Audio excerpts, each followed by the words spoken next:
Hello, chat.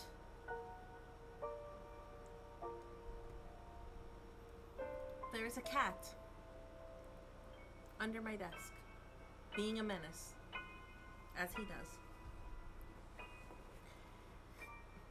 Wiwiwi. This is a visual novel, Warren.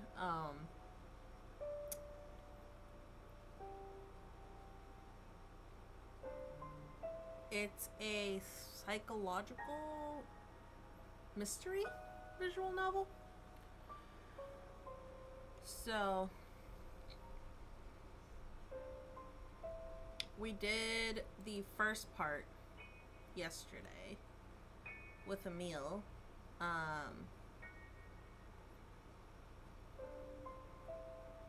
We learned some stuff. Now on to Sophia to see what happens to her. At least I think that's what.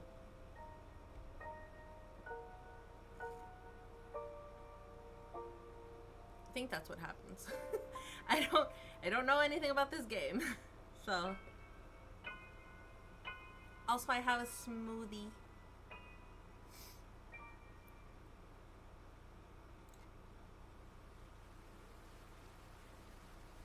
Whoa.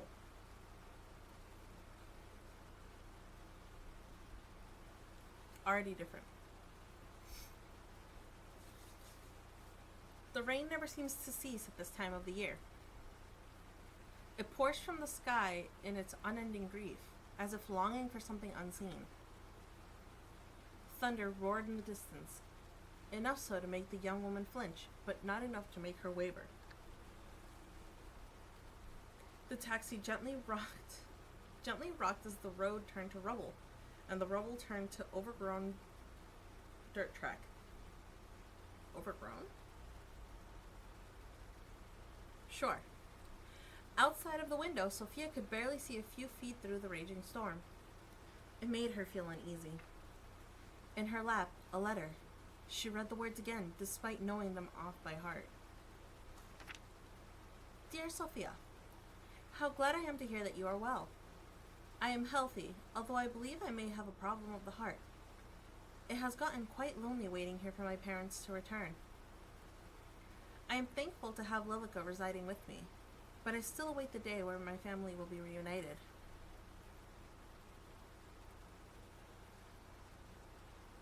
Oh.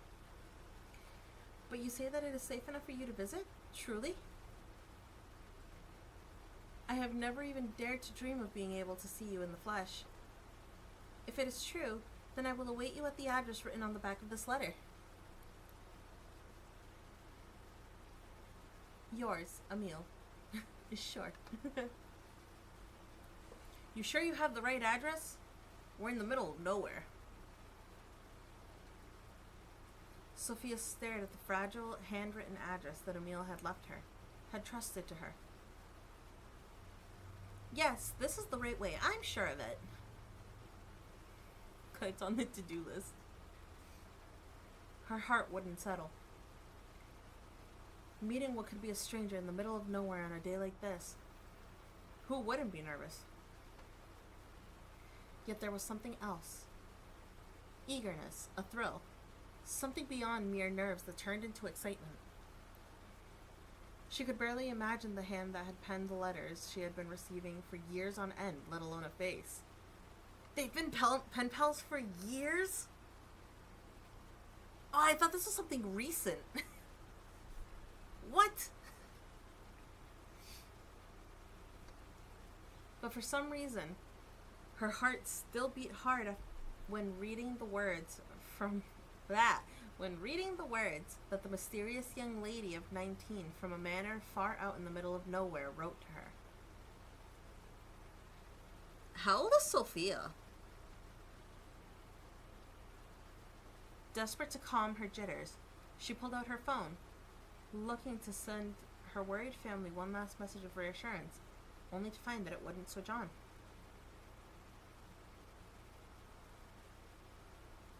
I'm sure it was fully charged. The rain was falling even more heavily now. In the distance, a building sprang into view. It was surrounded by a tall, metal fence with an ornate gate, firmly shut at the front.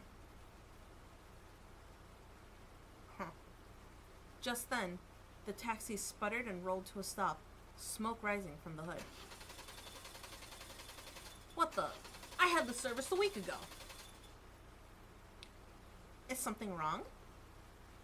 Sorry, miss. Looks like we're out of action. It's okay. I think we're nearly there anyway. Pulling the cash from her wallet, she handed over her fare and stepped out of the car. Okay, so that would explain why she didn't have an umbrella, because she thought she was in a cab, so it wasn't like she made her way there, but still kind of dumb. The rain bucketed down from above, soaking her to the very core. She shivered as she dashed toward the iron gate. Surprisingly, it pushed open with little effort, and not even a creak. Sophia stepped in front of the large wooden door, finally free from the seemingly never-ending downpour. From afar, the door had seemed inviting enough, but now it looked awfully large and imposing. And yet she raised her fist and knocked anyway. Silence followed. Is this not the right place after all? The door swung open, this time with a low, menacing groan. On the other side of the doorway was a fair girl with long brown hair and golden eyes. Sophia, forgetting the fact that she was soaking wet, rushed forward and embraced the girl. Amelie! Sophia! Amelie's gentle arms wrapped around Sophia's back in return. And finally, all of Sophia's worries melted away. My, you're completely drenched. Did you forget your umbrella, perchance? My tooth is broken. I'm nervous and scared of the dentist. Oh,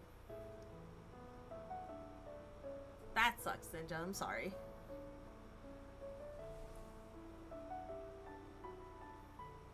I understand being nervous at the dentist. Dentists aren't my favorite.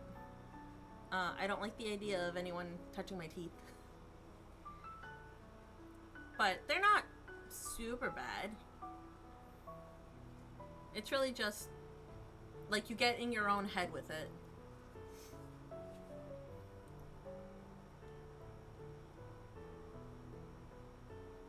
Or perhaps her umbrella got carried away by the wind.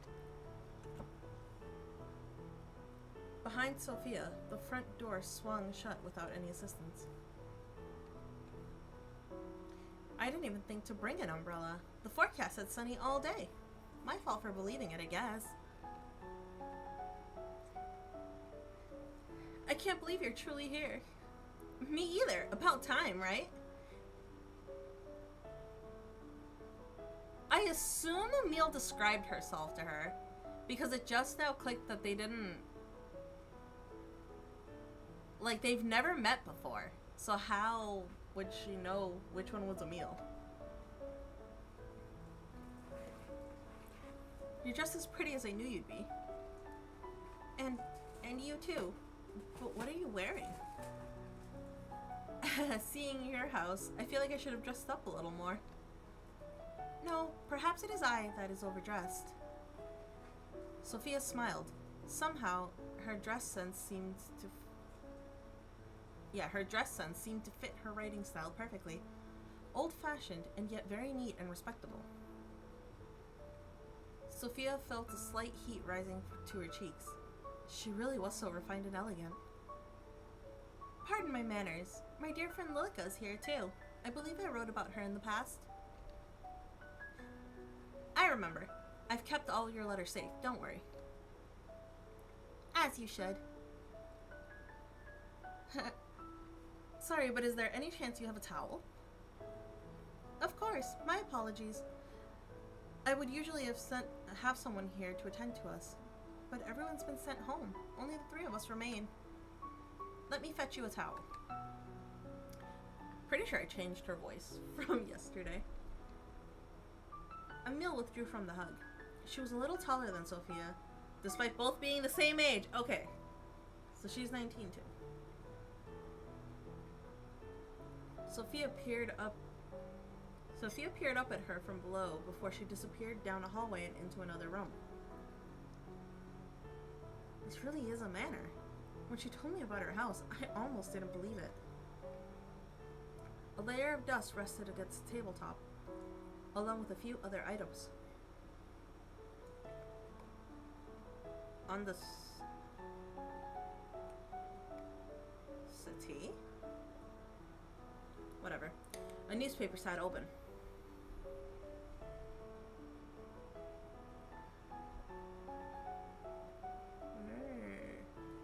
Does this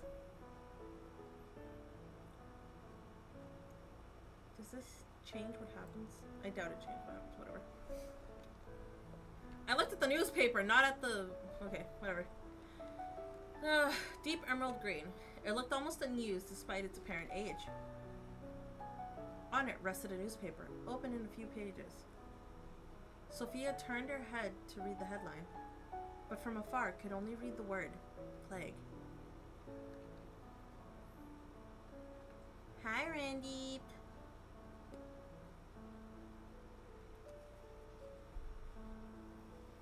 She reached across to pick up the newspaper. Behind Sophia, the window began to shake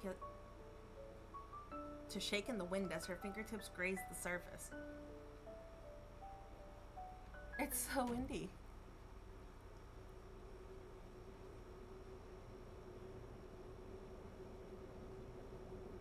Did that?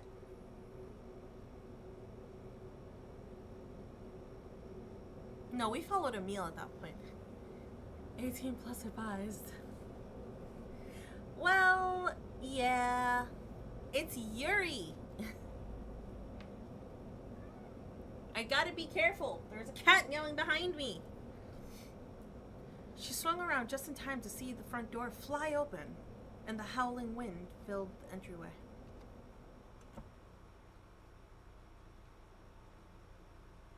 Weird. She scrambled to the door and with great effort shut it again. Phew. Emile? When Sophia spun back around, the newspaper and the items on the table were all gone. Sophia?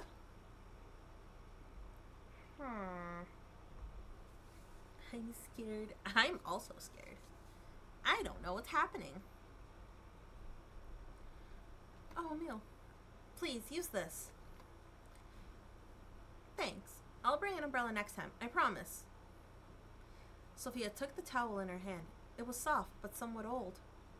She lightly dried her hair and clothes, but still found herself cold. Let it be known. I'm an amazing and passionate reader. You are indeed. I just wish I was better at voices. I can't give people different... There's 3 girls in this. I can't give them all different voices unless one is super, like, high-pitched and stupid. What more? No! Then, if you're now dried off, would you care for a tour of the house before afternoon tea? After afternoon tea. That sounds great.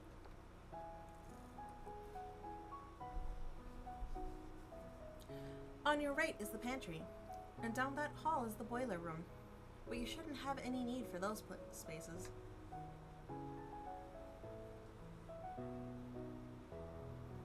Get a Pringles tube, give one a Bane voice. No! Lady Bane!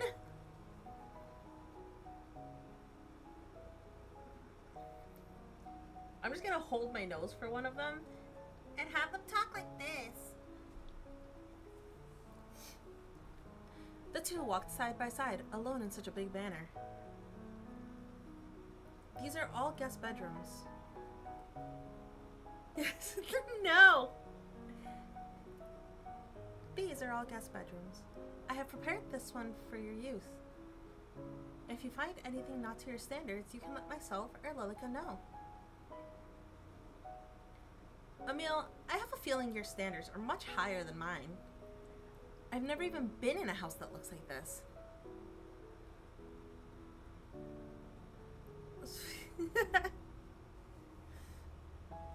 Yeah. No. Is your home not similar? Well, it's a lot smaller. There's no shame in that. You own your own property, yes? Yeah, I recently bought it. With your husband? What? No, of course not. I'm not married. Your father allowed you to buy property on your own? Emile, you speak just like how you write. I'm so surprised. And you speak quite casually. People usually say that about me. Being here, around you, makes me want to be more formal. What need is there of formality between friends? That's true, too. This is the morning room. And next door, the dining room. We'll be having afternoon tea in the sitting room here. So many rooms. Upstairs is my bedroom and the master bedroom. I must ask that you don't enter the master bedroom as it belongs to my parents, who are currently away. From the landing below, Sophia could see the door to the master bedroom. For some reason, her eyes were glued to it.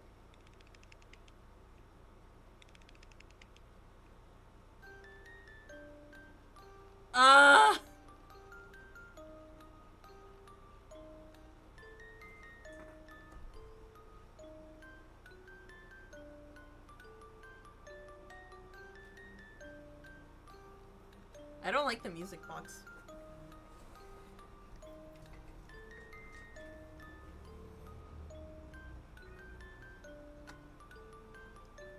Come inside.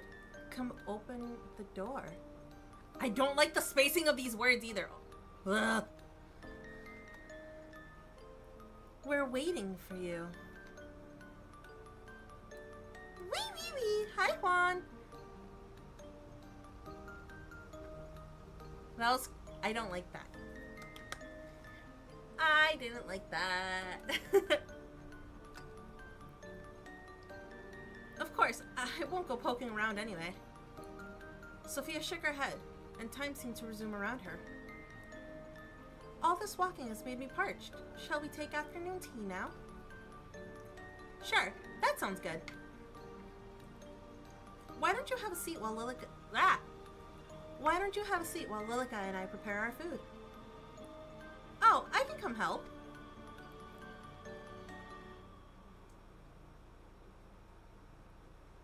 Defy your fate? Nonsense, you are my guest. It would be remiss of me to allow you to lift a finger.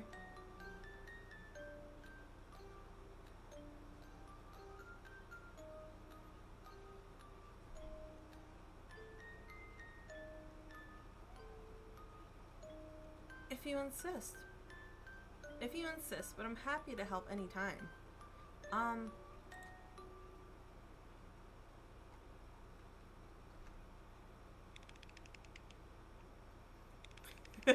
Night button first! Thank you. I will be back soon. Please, rest. Emile. Yes? It's nothing. Take your time. Actually, is it okay if I ask you something? Hashtag rigged!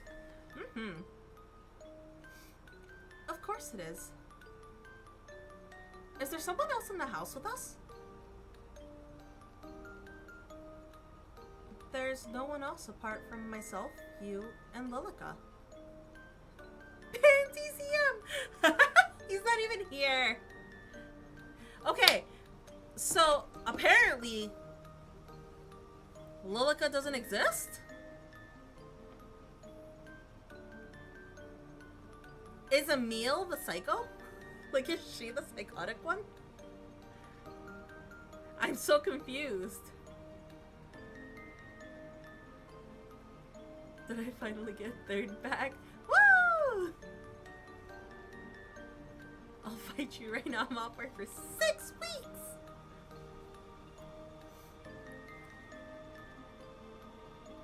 That's what she means, Amelie. I thought Lilica was a ghost.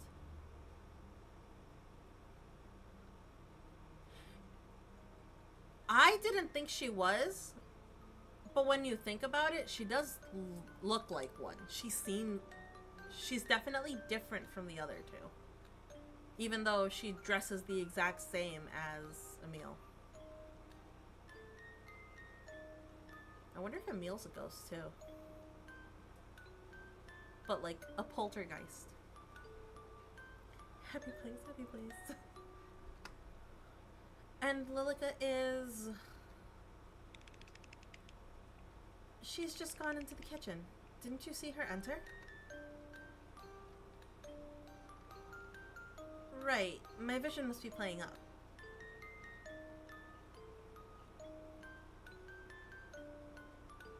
Is something the matter? No. No, it's fine. I'll wait for you inside. Sorry, I don't know what came over me. The room was spacious and dead silent apart from Sophia's footsteps as she crossed the wooden floor. Each step was deliberate and slow as her eyes searched through the room. Nothing in particular stood out. Large windows showed a glimpse of the outside world through thick curtains. The rain was still coming down hard, obscuring her view. The windows shook every now and then, but the wind had seemed to die down a little.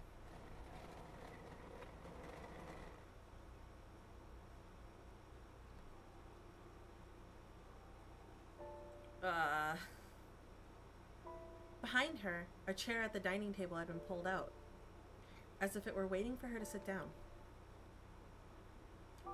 Amelie, was that you?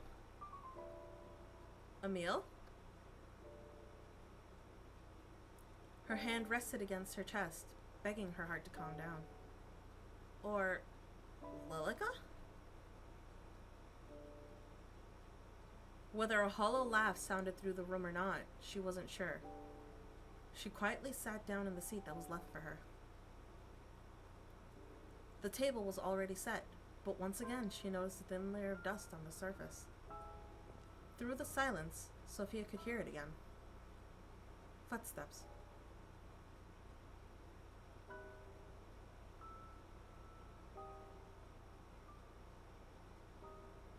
I don't know. I just say Emile.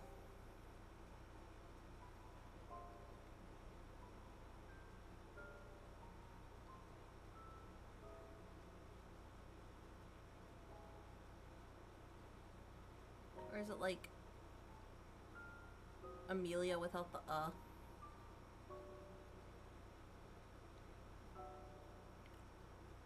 I don't know.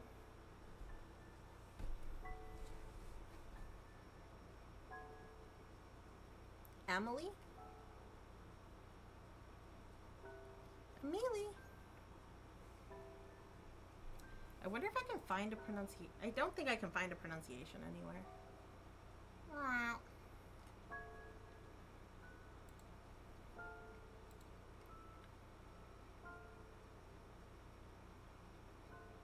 But this time from directly above.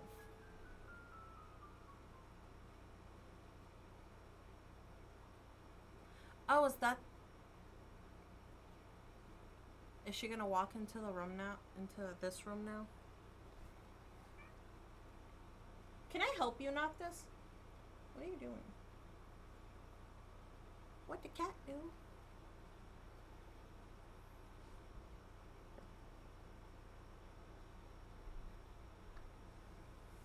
The master bedroom?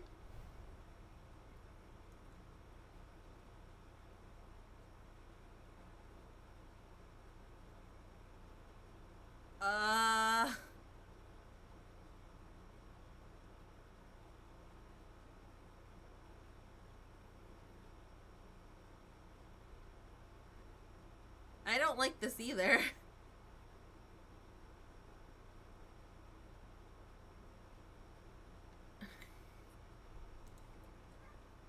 I don't remember what my...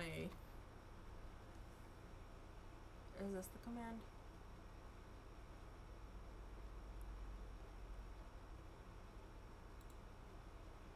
I'm gonna pin this. I don't like this.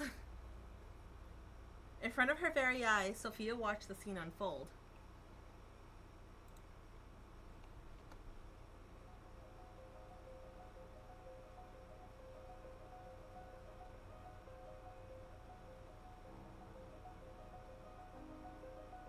Is that her mom? A woman not older than 40 removed her shoes and stepped onto the table, yet nothing was disturbed.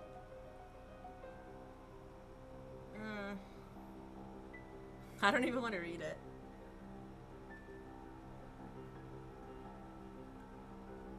Join me?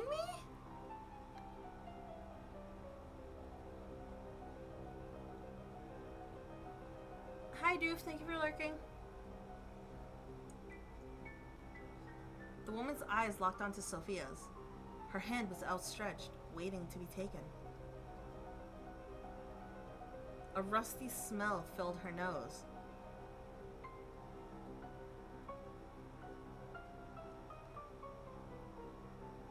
Looks like soup. Good soup. Accented that words with the faint smell of perfume. Sophia shivered in response, her breath frosty on her lips.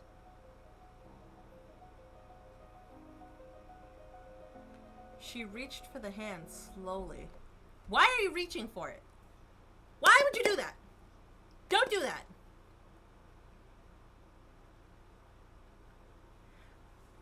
I'm back. Ah! Sophia? I'm gonna defy the fate again.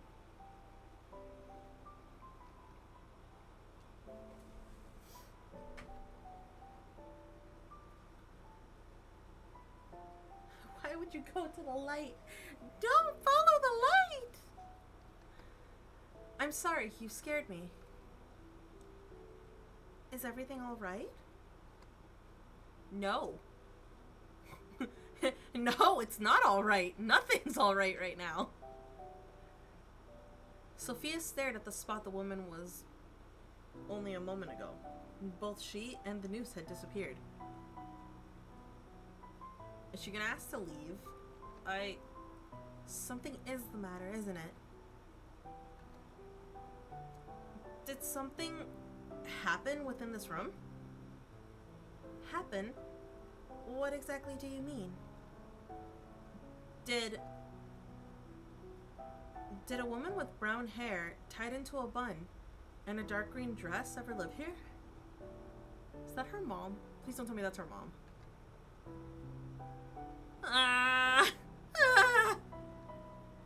Well, it sounds to me like you're describing my mother. Your mother?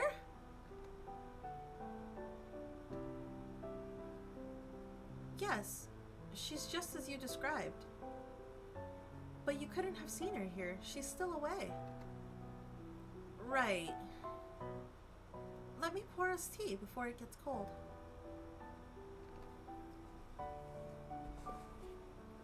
Will Lilica be joining us? I believe so. Was she here a moment ago? No, she wasn't here. How strange. She told me she was coming to sit with you. Perhaps she's gotten herself busy with something else. Should we wait? There's no need. It would be sad to let the tea go cold. Sussy Lilica.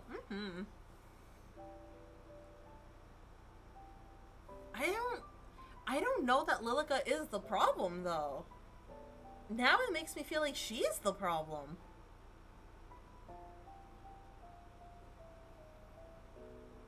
Or is it Lilica is the problem and she's just trying to keep everybody else away from her? I'm confused. Sophia watched as the tea filled 2 out of 3 of the cups. The third cup sat empty. For some reason, the very sight filled her with dread. She picked up the cup and brought it to her lips. It was green tea. The taste was bitter and musty. With her heart on edge, she placed the cup back down on the saucer, smiling towards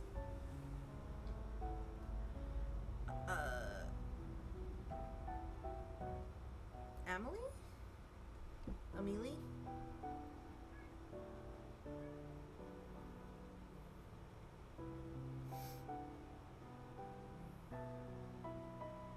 We're trying to rest in peace, but Lilica isn't letting her find out the truth about her parents and her to go.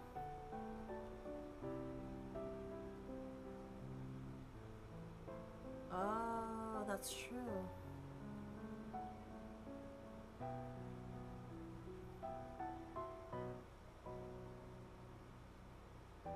So many questions, so little answers. Did you have much trouble getting here? A little. My bride. Yep. My ride broke down, so I had to walk for a bit. Broke down? I'm extremely sorry. If the staff had been here, I would have sent someone to collect you. It's okay. It's just a little rain. I just wouldn't want you catching a cold or catching a fever. My medicine store has been running low of late. You and my bride breaks. I am the broken bride. No worries. I usually carry ibuprofen on me. Or with me. Ibuprofen? I haven't heard of it. Anyway, I'm glad you arrived here safely. I'll draw a bath for you later to make sure you're warmed up properly. Thank you.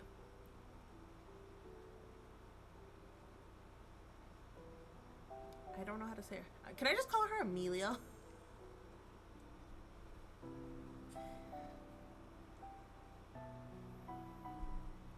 Amelie.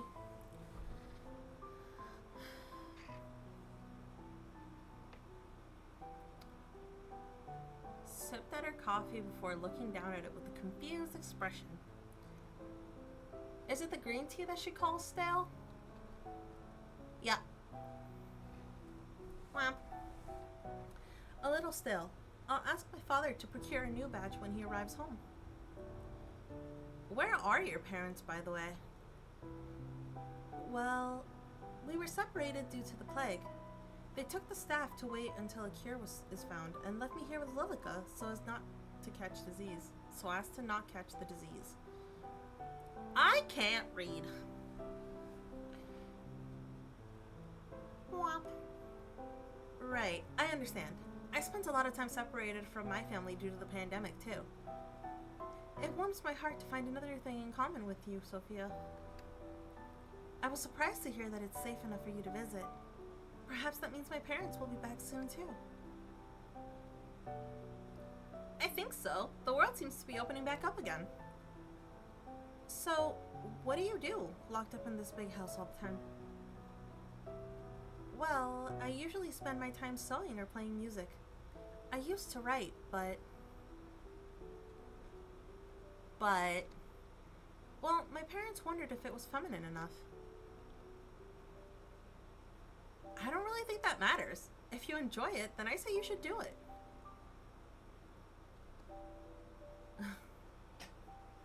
Sophia, then what about you?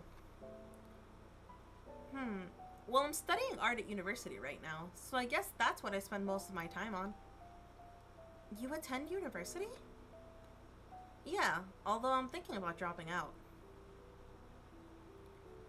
Sophia, you truly are filled with surprises. You own your own land, and you attend school. How jealous I am. That is like incredible accomplishments in today's economy. Because she's 19. She's 19, she owns her own house, and she goes to college. So that must mean she works too. So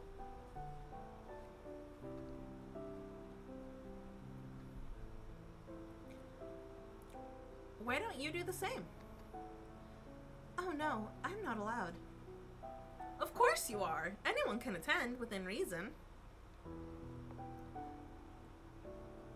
Even during the 2020s. But, well, wouldn't it get in the way of my marriage? You're engaged?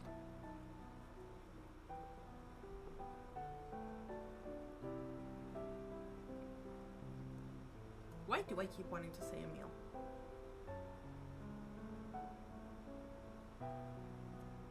I think it's close spelling to this other novel that I was reading.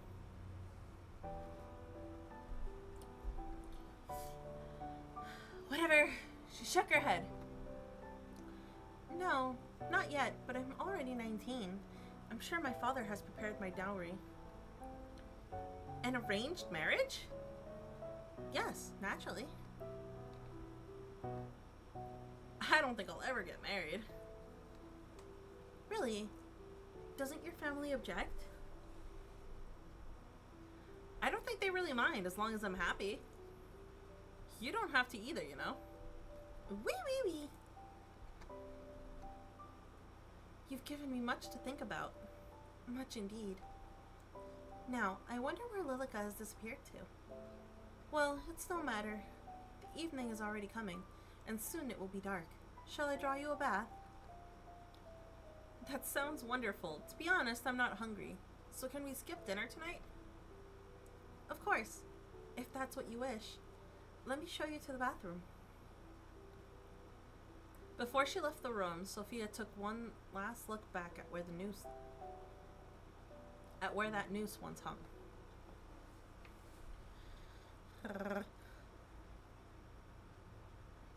You may not believe it, but my father had taps installed. Isn't that wonderful? Like, taps for a bath? That's right. We used to have our maids fill the bath, but now there's no need. You're so strange. I have taps at my house too. Truly? You must live quite the lavish lifestyle yourself. I don't know about that. This is the bathroom. Allow me to draw the bath for you. One moment. Alone in the hallway, Sophia peered back at the grand staircase, past the large stained glass window, and at the dark door shut tight. A moment later, I'm gonna keep calling her Amelie because that's just what I'm used to, popped back out of the bathroom. Feel free to go inside and make yourself comfortable. I will return with a towel in a moment. Thanks, Amelie.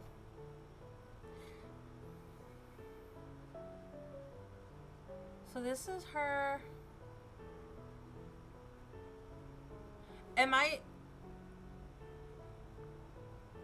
Because I'm defying my fate, is that why I'm seeing these? Like, is that why I saw the woman? Huh. Water spewed from the rusted pipes into the steel-lined wooden bathtub. Everything else was silent. Sophia took careful steps forward and peered into the bath. All seemed normal. With a sigh, she finally let her shoulders relax. Yet in her mind, all she could see was that woman, with her outstretched hand reaching toward her. She clutched her hand to her chest. It still shook. Sophia stumbled forward until her hands rested on either side of the washroom basin. Her fingers held on tight, until her knuckles were bone white. It's okay, Sophia. You're just tired. Her eyes traveled up to the mirror. It was embellished with a golden frame. She stared at her reflection. She was still herself. It was all a figment of her imagination. Was it, though? The expression on Sophia's face changed, so now I'm scared. That's when she saw it. In the mirror, standing behind her, was a young woman with long blonde hair that nearly reached down to the floor, with deep blood-red eyes. I don't like the music again.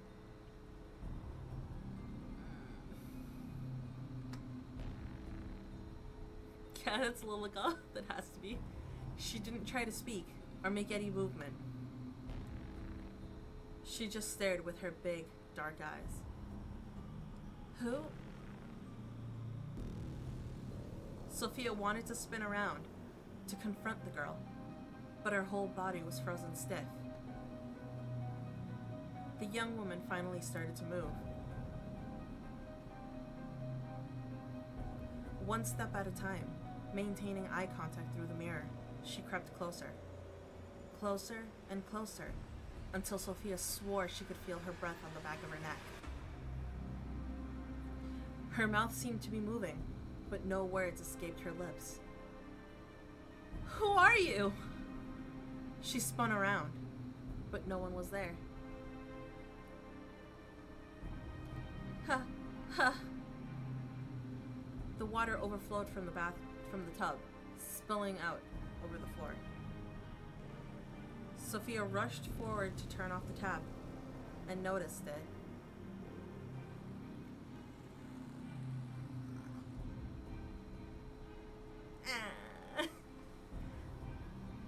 The water that came from the tap was red. A dark, deep red. She hurriedly turned the tap for what felt like forever, and finally it stopped. Sophia stared at the dark liquid inside the tub. Without thought, her hand dipped in. Okay. When she withdrew it, each finger was dyed red. Something about it captivated Sophia.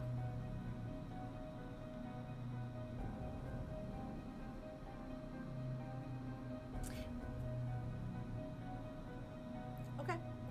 She undressed one layer at a time, peeling away the still damp clothing and stepping forward and into the tub. She sank down, down, until everything under her shoulders was submerged in the liquid. It felt heavier than water, much heavier.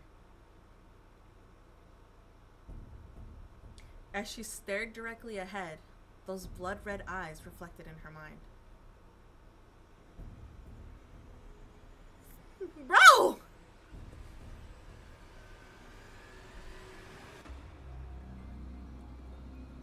Why not just end it here? You're scared, aren't you? Just sink down. Accept your fate.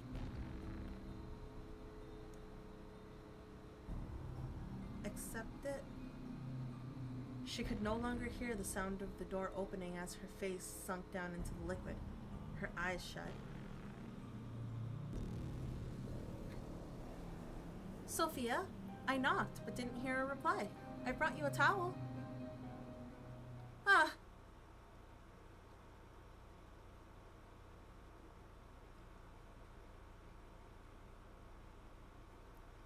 Creepy as fuck. Sophia's eyes sprung open. The water was clear and the tap was still running, causing it to overflow onto the floor once again.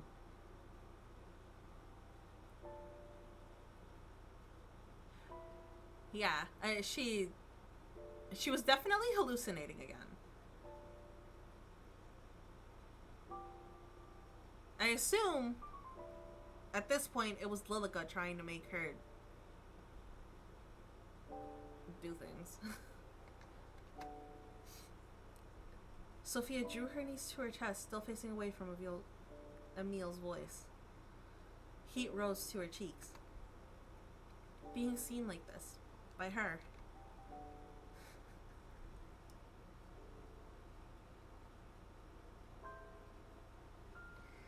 I mean, if she was in the water, it shouldn't have mattered. How did she go from being in the water to not being in the water?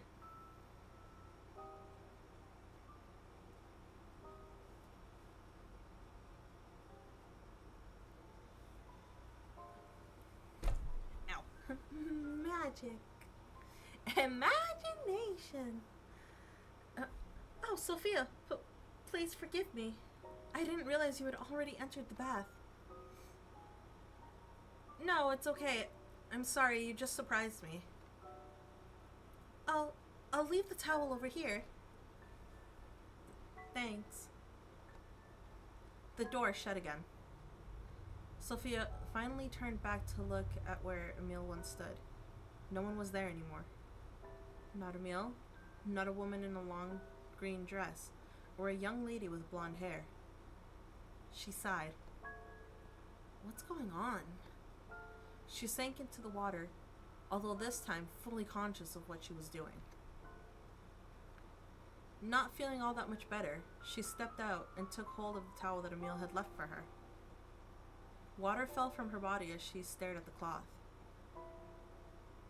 The towel was blue, similar to her hair. Your hair's blue? I don't think your hair is blue. The towel was old and full of holes and what seemed to be burn marks.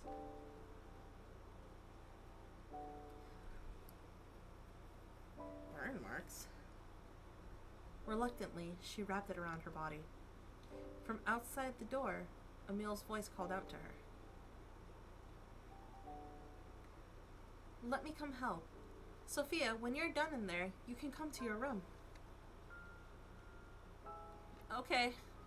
Thanks, Emile. Who is she helping? Lilica? She shivered. The room had become awfully cold, and the towel did little to bring her warmth. She picked up her discarded clothes and redressed. Her clothes felt foreign and wrong on her. Sophia took a deep breath, then swallowed hard. I'm okay. Are you, though? Are you really? The hall was already darkened, with no light spilling in from the windows. I still assume that's Gaunt's? Whatever. Attached to the walls were lit with live flames, but it offered little in the way of calming her. Step, step, step. The floor creaked under her weight. She stopped outside of her bedroom. Inside, she could hear talking. She put her ear to the door.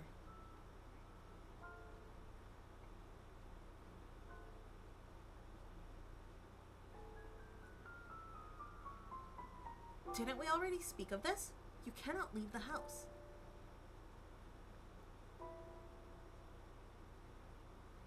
She just talking to herself? But surely the greenhouse would be safe. No one else uses it, and it is only a few steps from the back door. It is unsafe. You know this. What's gotten into you? Is it because of your friend?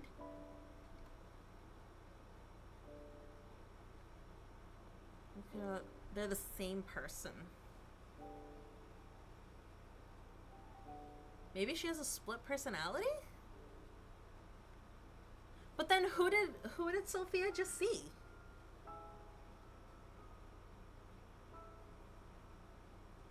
I don't think they're the same person. Maybe Lilica inhabits her body? Huh. I just thought it would be nice to at least sit in the sun. Then you may sit by the window in the dining hall. Is it really so unsafe that even even taking a foot outdoors would be dangerous? Yes. Sophia opened the door and entered the room. To her psycho friend standing there talking to herself.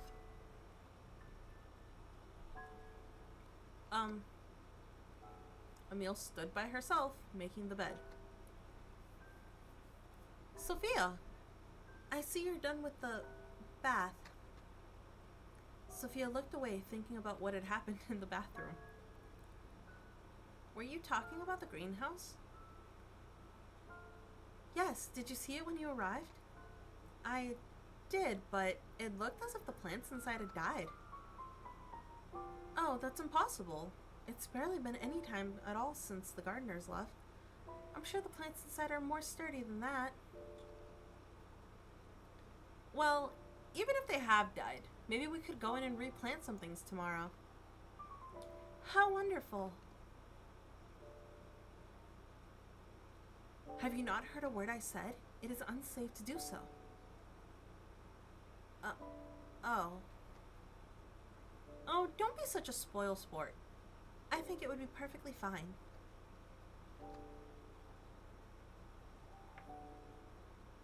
Well, it's getting late now, so I'll leave you to retire. If you need anything, my room is just upstairs on the left. Good night, Sophia. The door shifted before Amelie could even reach to touch it. Sophia's eyes locked in on the movement.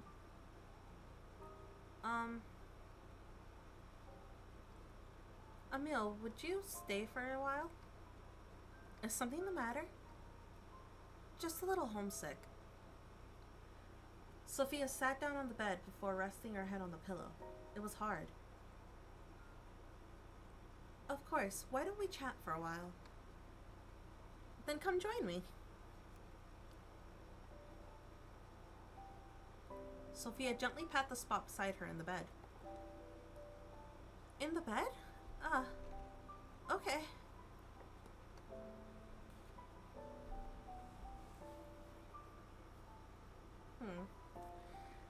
Sophia looked toward Amelie in the low light.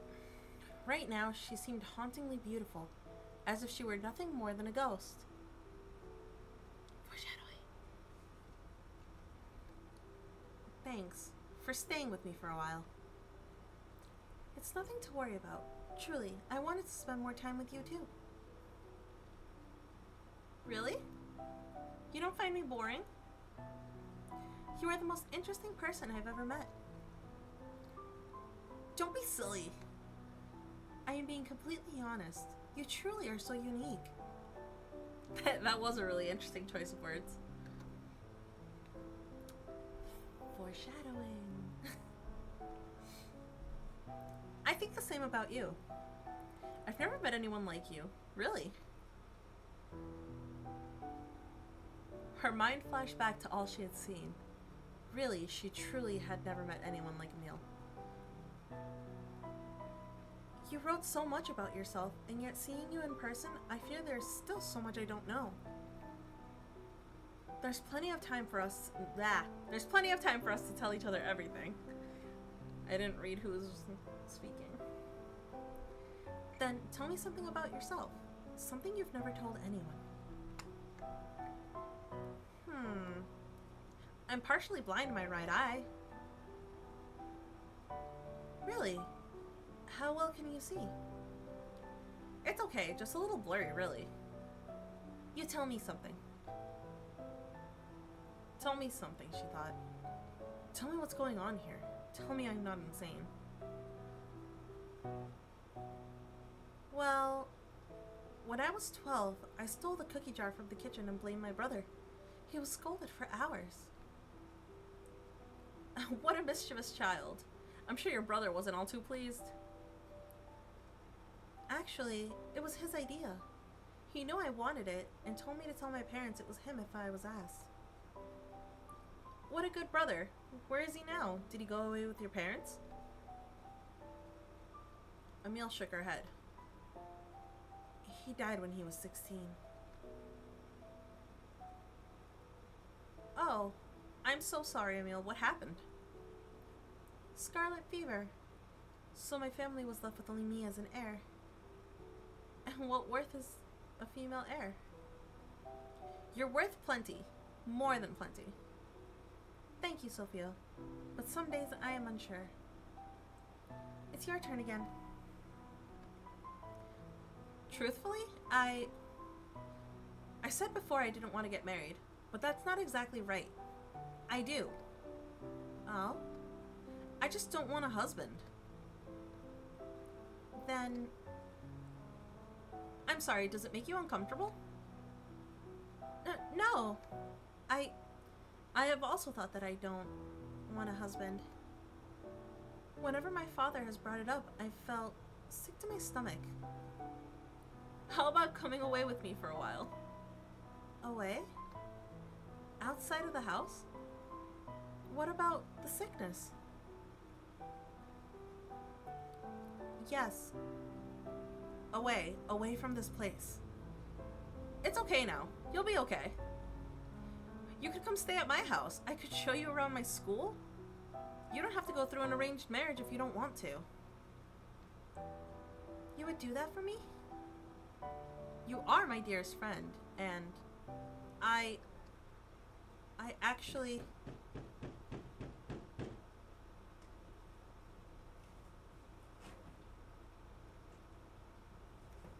Lilica?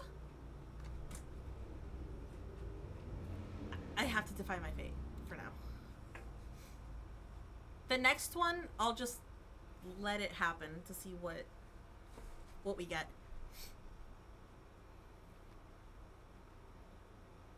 At some point, the two women had gotten close enough together that they could feel each other's breath on their lips. The two parted with reddened cheeks, Amelie quickly brushing her skirt off and standing up. I should be going to bed. Please, rest well. We can talk more about it in the morning, right? Right. Good night, Amelie. I'll see you tomorrow.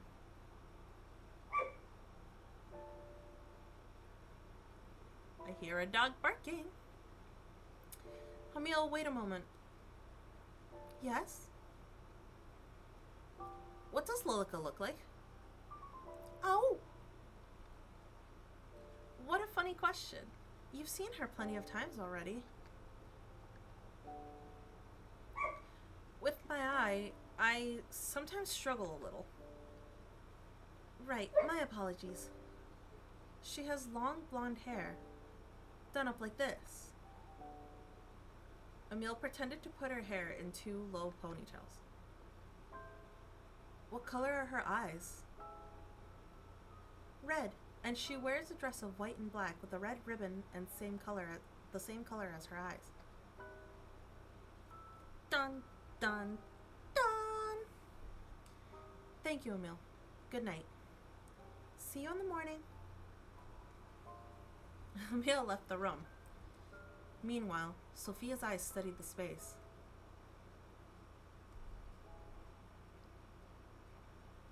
Right as I sent it.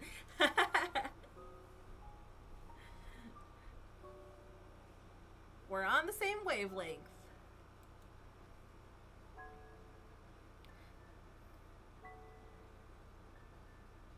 I wonder if it actually doesn't change. Huh. I keep making villager noises. Are you here, Lilica? Silence followed. If I stay here, will I live to see tomorrow? More silence. She gulped. The flame by the side of her bed flickered wildly. Sophia laid back, shutting her eyes, but she felt as if someone was watching her, waiting. Waiting and biding their time. Cold tendrils wrapped around her throat like a snake, cool like ice and getting tighter and tighter. She couldn't breathe. She couldn't even move. She opened her eyes, but no one was there. Sophia wasted no more time. She jumped to her feet and quickly shoved them back into her shoes and headed for the door. It opened without any resistance. Outside the room, the hallway was dark, lit only by a handful of candles and sconces. Sophia swallowed, then stepped out. The house was silent. Sophia took careful steps, but the floorboards still squeaked loudly beneath her. During the day, she hadn't even noticed it, but now, wrapped in darkness, it seemed as if those small sounds would wake whatever was sleeping inside the house. Amelie? Lilica? She whispered, but heard no response. Upon being met with only more silence, her footsteps sped up. Far in the distance, she heard something shift, a slight sound, one that wouldn't normally be noticed. But for Sophia, it was enough to make her heart race. She sped to the end of the hallway and stood at the bottom of the grand staircase. Above, her eyes honed in on two doors in particular. The master bedroom and the door to Emilie's room. Amelie? The choice was obvious. Sophia raced up the stairs and stood in front of the door to her pen pal's room. But as she went to knock, the door fell open. What? Amelie, are you in here? She received no reply.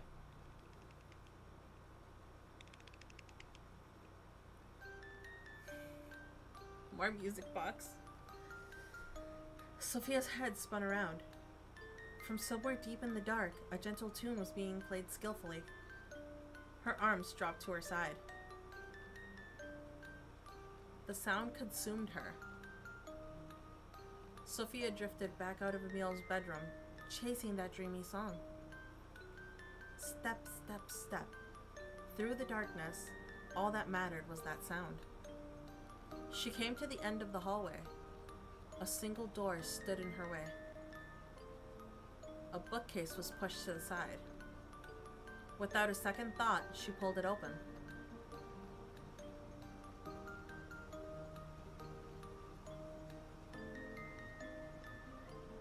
In the center of the room, surrounded by candles, Amelie sat. Her skirt fanned out around her.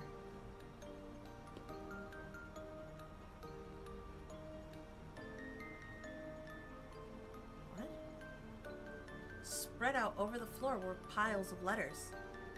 Upon closer inspection, each was filled with words that had been crossed out and signed with, "Yours, Marion." Amelie? Amelie, are you awake? Her eyes were shut tight, yet her hands moved enough to play the sorrowful tune.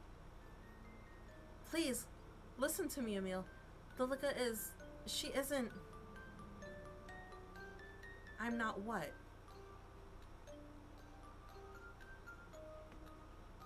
You're going to leave her, aren't you? Sophia heard the door shut behind her. She backed up quickly and tried the handle, but it was stuck. They are the same person. Emil's eyes finally opened. In place of her usual golden eyes was a glare of deep red. Or she's haunting her. I don't understand. Emil, snap out of it. Please, snap out of it. You want to take her away? Emil, please. One by one, the candles blew out and the two were plunged into darkness. Emil's body slumped forward and crashed to the ground.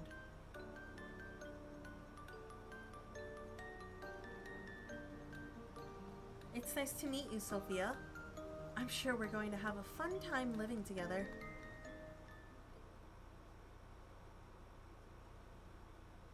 Since you will be staying with us after all, right?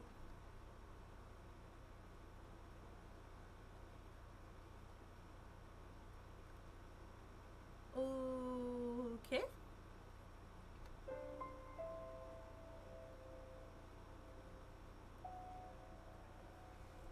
So she didn't...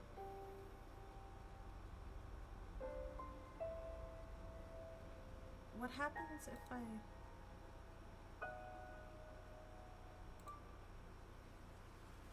I'm gonna skip to... Like, we already know what happens with this stuff. I'm gonna still look at that. I don't think that matters.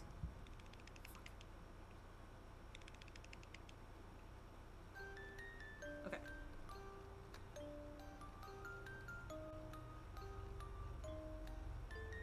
Please rest. Okay, that doesn't... Yes. It's nothing. Take your time.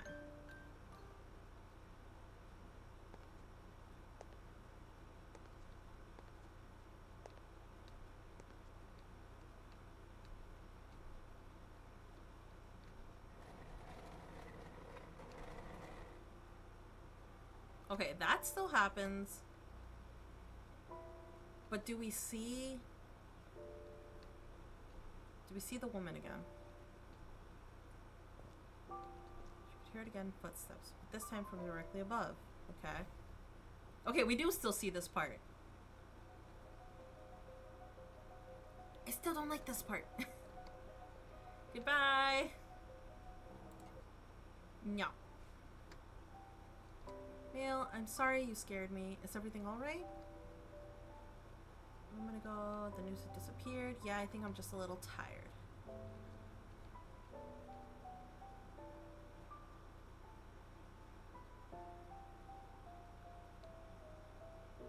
This part wasn't... I didn't read this part, right? Well, could be joining us. I believe so. She was here a moment ago. Or was she here a moment ago? I'd be sad to let the tea go cold. Why does it look like the color of the text changed? Bitter and musty. Okay.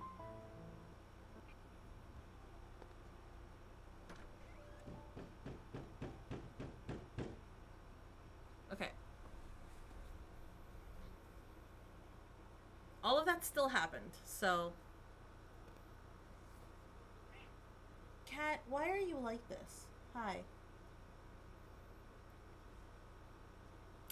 There's a cat making me hold him up. He is between my back, or my side, I guess, and the back of my chair. And I can't move or he falls. Hello.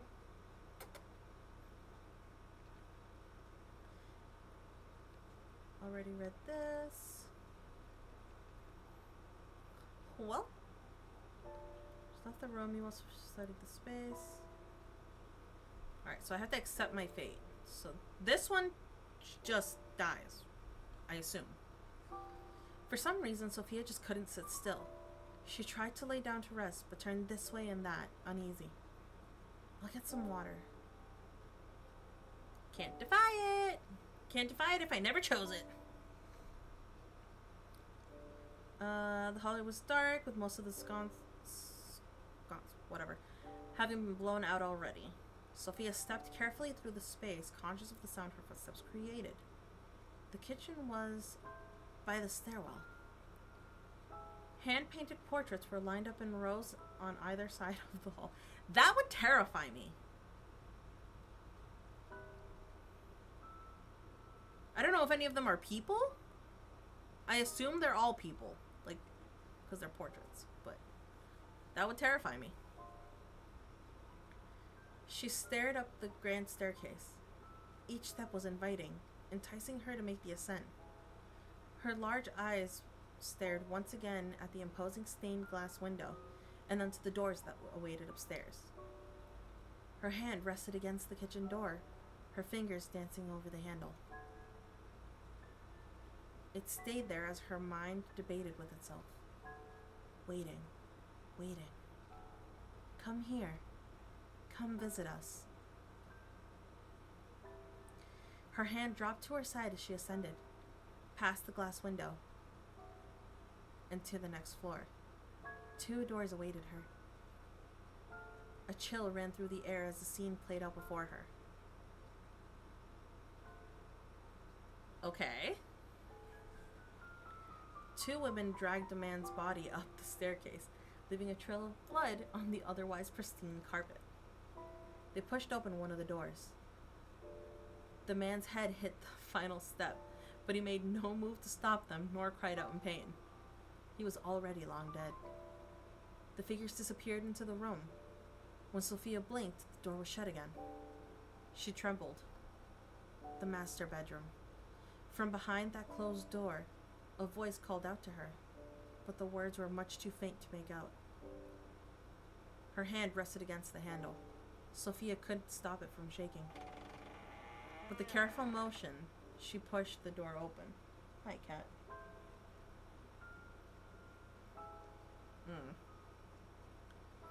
A musty smell came from further inside the dark room. Sophia,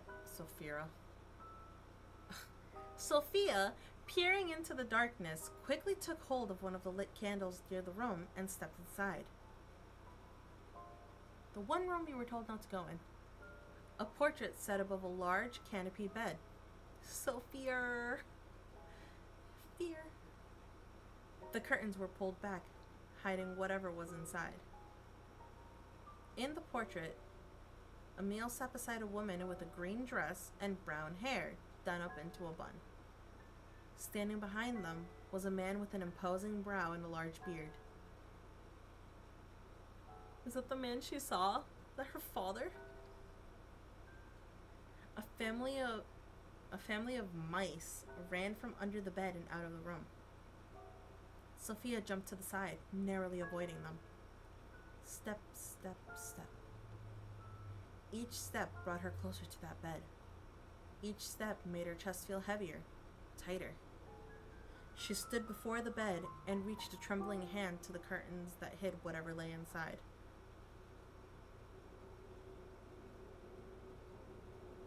Okay. A wind blew from somewhere unseen, and her candle extinguished. Behind her, the door shut and the room plunged into near complete darkness. Amelie, is that you?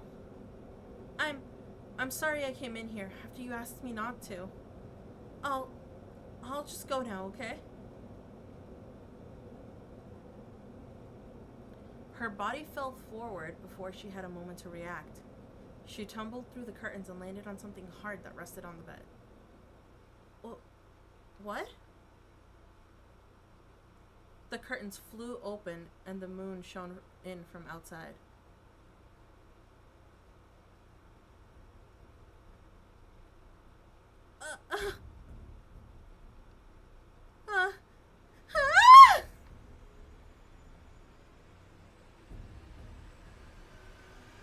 The body she was expecting to find was absent. In its place, 2 skeletons, long ago decayed. They laid side by side, one smaller and the other larger. But now, One was either side of her. Was on either side of her? Her scream pierced through the air, but no one came running. She tried desperately to squirm, to run, but it felt as if something was sitting on her, holding her down. As she struggled, she saw it. 2 dark, red eyes hanging above her, watching. You won't take her away from me.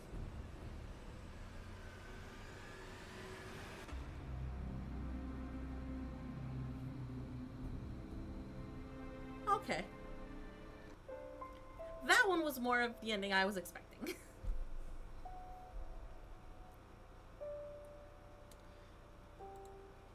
She's just psycho. There's 3 endings to this one.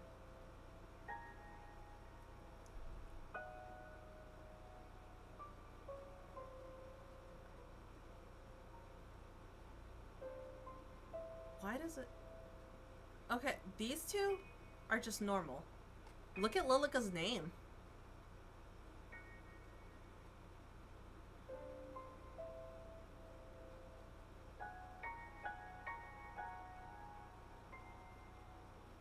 Why is it shaking like that?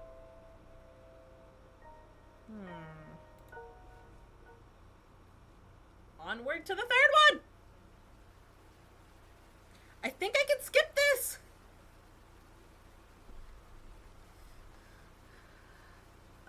Longing for something unseen. Thunder warning is enough to make her not to make her waver. Oh. It is different. Never mind. The woman sat beside a man with an imposing brow and a large beard. The man wheezed and coughed, but kept hold of the newspaper in his hands. The front page read the following. The Great Plague of London, 7,000 deceased. The man frowned at the words.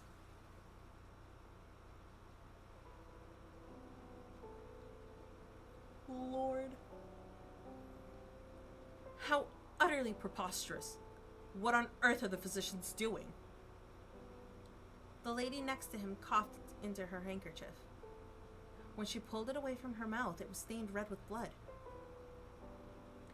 I'm sure they are trying their best, my dear. Their best is going to kill everyone. Forget this rubbish. Amelie is still well, and finally of age to marry. We will arrange for a suitor before she becomes sick. If we send her out there, then she will certainly grow sick. She should stay here, locked in her room until it is safe to leave. No man will want a woman who has spent her only good years locked in her bedroom. Okay. But she will be safe.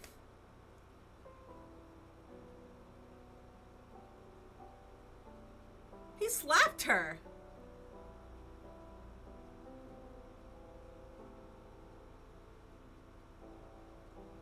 The lady held her cheek, which quickly reddened after the impact.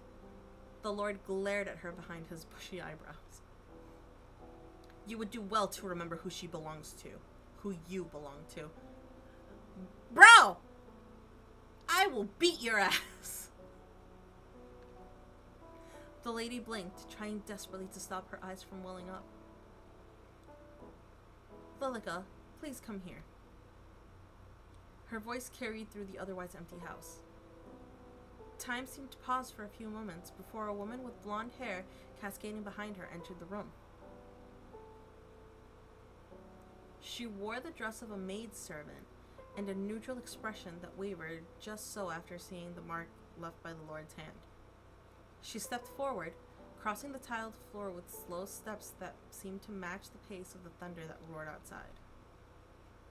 The lady nodded to the maid. The maid nodded back to the lady. The moon reflected from the metal object in the maid's hand as she swung it down into the Lord's throat!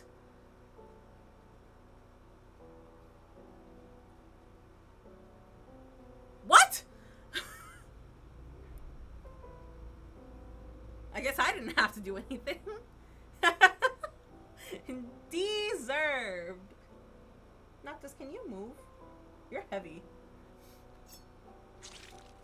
Oh. He let out a gargled scream. Blood spluttered out of his mouth. Out from his mouth, and he tried to speak, tried to yell, but it was too late. He fell forward onto the floor, and the tiles darkened into a crimson red.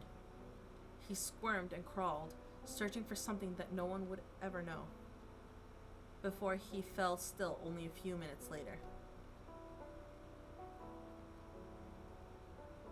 The lady stared at the scene.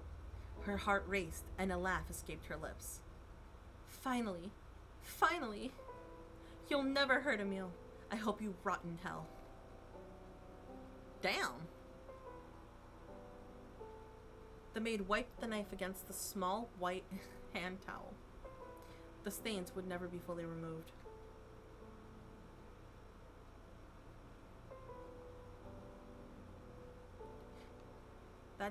That doesn't look like Lilica's silhouette. My lady, I will deal with the body. I will help you. He is too much for you to carry alone.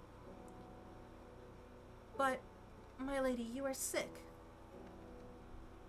And I will get no better sitting here. The two grabbed him by an arm each and dragged him toward the stairwell, leaving a trail of blood in their wake. No other words passed from their lips as they executed their task. They reached the end of the hall and began the ascent to the first floor.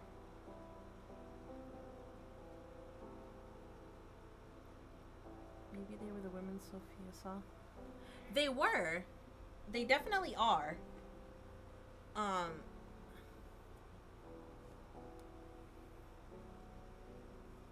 Yeah, they are definitely the two women, but she specifically said Lilica, and that didn't look like Lilica's silhouette.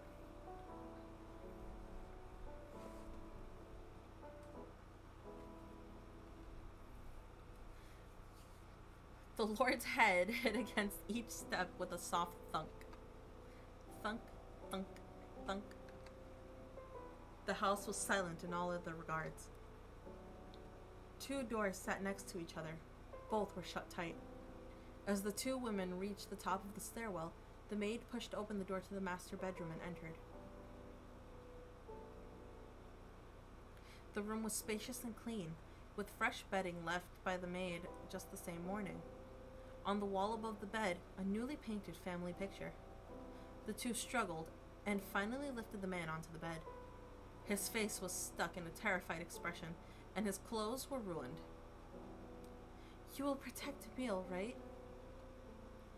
I'll do anything you desire. Then let us begin.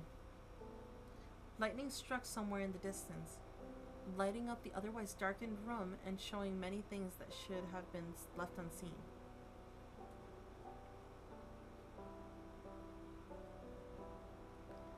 The maid removed her shoes and crawled into the sheets beside the corpse, while the lady dipped her fingers into the Lord's wound and drew a line of blood around the bed.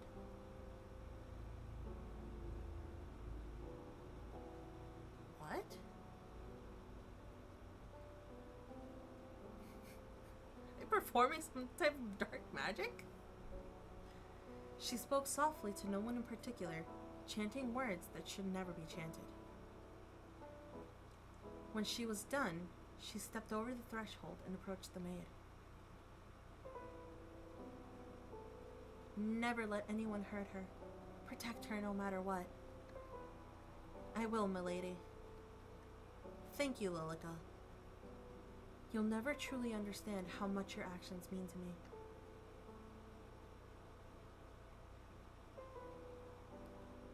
to me. They were the Yuri!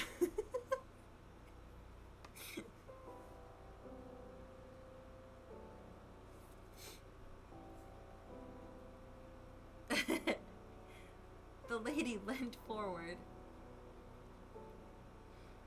and left a soft kiss against the maid's lips.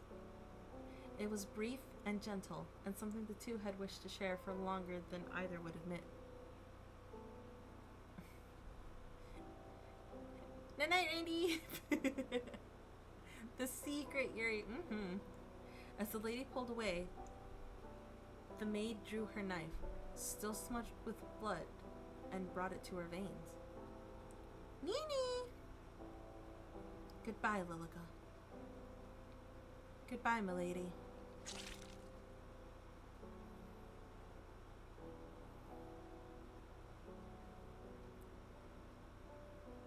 She bled out slowly, painfully slowly. The lady gasped for air and clawed at her neck. Everything in the manor became still.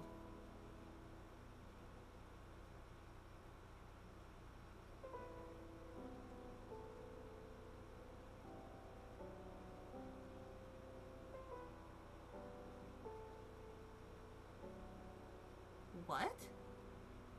Everything apart from a young lady named Amelie, who sat in her bed upright, feeling a deep dread in the pit of her stomach, and another young lady named Lilica, who stood over two corpses lying beside each other in bed.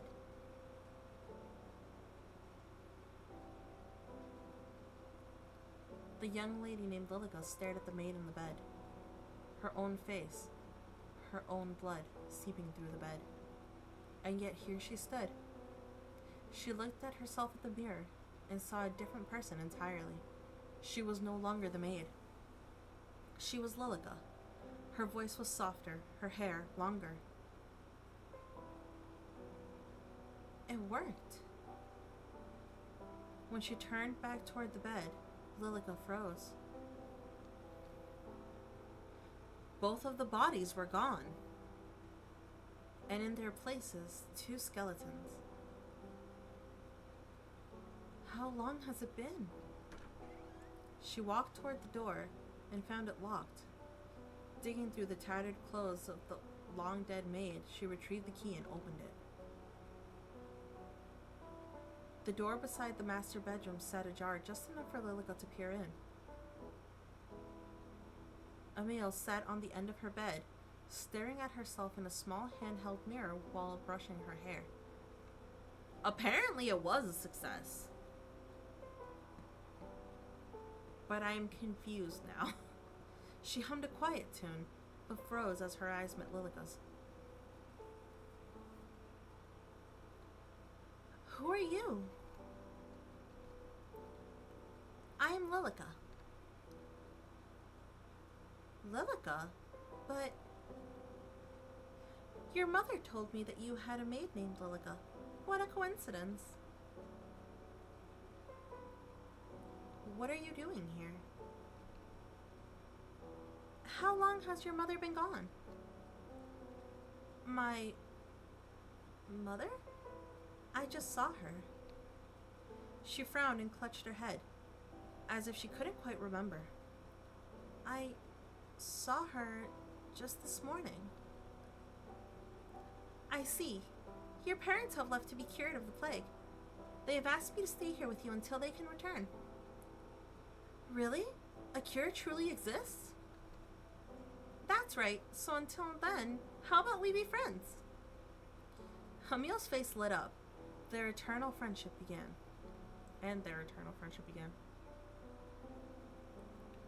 How many years had passed since that day? Neither could tell. Time seemed to stand still within that manor, out in a field in the middle of nowhere. And that's the way Lilica wished it to stay. Oh, okay. Lilica, a letter has arrived. What? Her blood ran cold as Amelie stared at the envelope in her hands. Bro, can you stop moving? Just chill. When was the last time we had a letter? How exciting. Perhaps it's Mother writing that she will return soon? Perhaps so. Oh. Oh?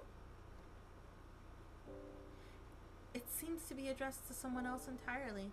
Perhaps it was brought here by mistake. Then we had best send it back. Give it to me and I will have it returned.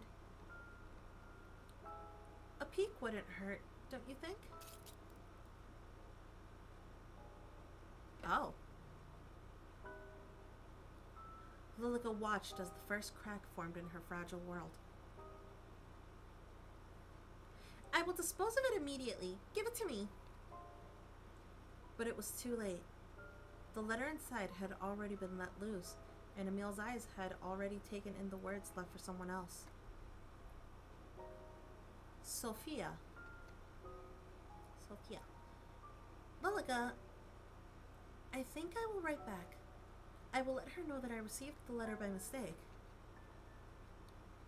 That isn't needed. Please? Brother. Just one letter.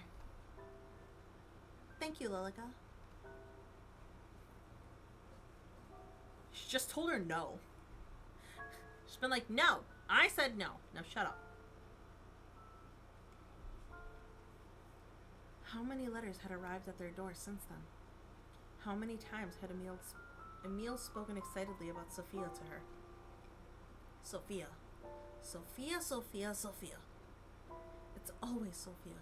Sophia is the crack in this fragile reality. Sophia. I have to get rid of Sophia. Womp. Lilica?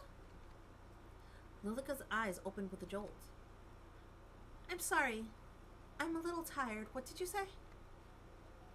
Sophia says she's coming to visit. Another crack? Another crack formed from the last. It sprawled across reality, threatening to shatter at any moment. Emile, I don't think that's a good idea. The plague... She says that it's safe enough to travel now in her letter. Perhaps Mother and Father will return soon, too. Lilica forced a smile. But we don't need anyone else here. We have each other. Of course, you're my dearest friend. You're my dear friend, Lilica. But Sophia and I have been writing to each other for...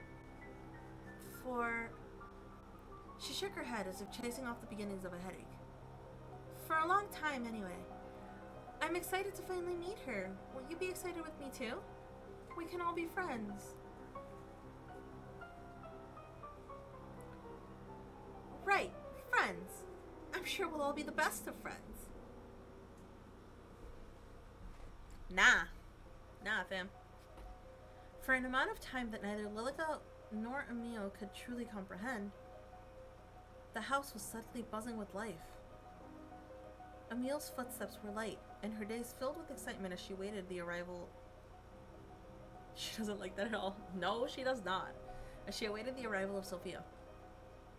And finally, to Lilica's dismay, the day came. Dun, dun, dun. The pendulum clock on the wall swung back and forth, ticking down the time. Lilica stared at it, wishing that it would slow down even further. 10 minutes, then 20, then an hour passed as the two stood by the door waiting for a knock. She seems to be late. Perhaps she's not coming after all, Emile. There's no need to make such a sullen face. Mayhaps this is for the best. Oh, okay, that's from the first one. She wrote that she would be here, so I shall wait. With her face hidden from Emile, Lilica scowled. Do you truly believe it's safe to have visitors during the outbreak? Lilica, I believe we have been isolated long enough, and Sophia has written that it is safe. I trust her word. She would not endanger us. And if your pen pal turns out to be a robber in disguise, what then? Emile smiled, to Lilica's dismay. She has a way with words that only a woman could have. A lady robber, then. Nonsense. By the way, Lilica, have you seen my letters? I can't say that I have. A knock sounded at the door, instantly halting their conversation. Emile rose from her place and took a steady step forward before Lilica raised a hand to her. Can you stop? Allow me. allow me to see if she should truly be allowed entry. The door groaned as it slowly swung open and revealed the young woman who knocked at the door. She was drenched from head to toe. Lilica stared at her, light hair and eyes. She looked almost like a kitten. Like a kitten? What? Instantly, Lilica's dislike for the woman grew. Lilica stepped to the side just in time for Sophia to bounce through the door and wrap her arms around Amelie. Her blood boiled. She watched as the clothes she had carefully handmade became drenched by someone unworthy, someone that didn't deserve to even look at Amelie. Amelie! Sophia. What? Amelie's arms wrapped around Sophia in return, and Lilica turned away. Okay. We've read this one enough. That's just low.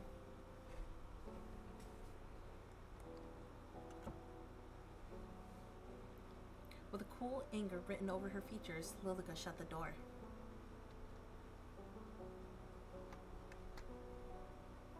I can't believe you're here. Wow. This whole conversation.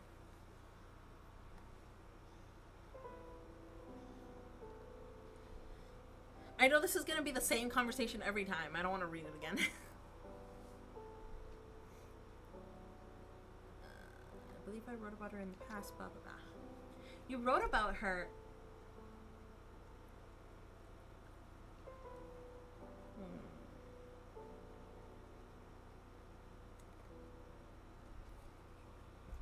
I didn't read that part. Womp. Bill side-eyed Lilica upon hearing her tone, but Lilica simply looked away.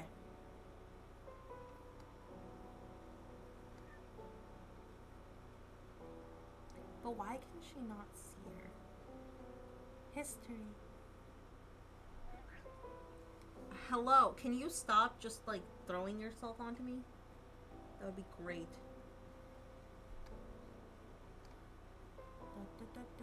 Leaving. Camille disappeared down the hallway, leaving Lilica alone with Sophia, but she can't see her, so. I almost didn't believe it. Has no one told you it is rude to poke around someone else's house? Sophia walked straight past Lilica without even a notion of responding. No, I don't think I will. Sassy. Hello? You can't see me. Sophia walked towards the I hate these words. And reached for the newspaper. Oh, okay. Don't let her touch it. Don't let her touch anything. She'll break it all. She'll undo everything. She wants to hurt him. No, she doesn't. She can't find out the truth. The window shook loudly in the wind. With the flick of her small wrist, Lilica allowed the door to fly open, causing Sophia to whip around in surprise. It's so windy. Lilica locked in on the object that Sophia had been reaching for. She rushed forward and took hold of it, then quickly hid it behind a cabinet as Sophia reached to close the door.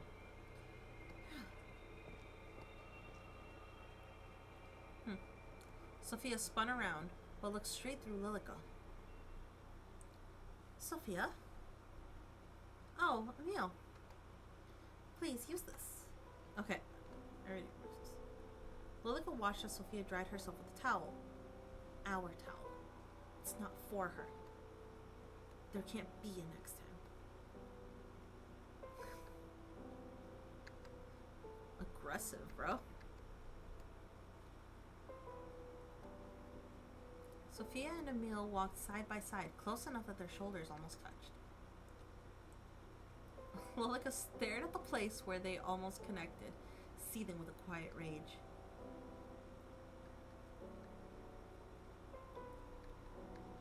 Huh.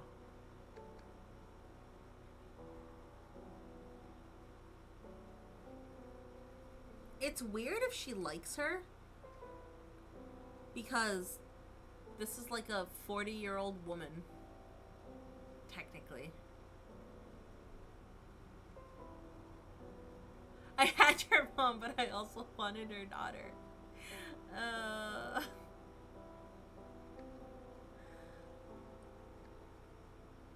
Yeah, it's weird. I feel like this would have been better if they'd been like, whatever ritual they did. Maybe it is her mission being super twisted. Ugh. This is creepy, man. I don't know. I kind of feel like it would have been a better plot point to have like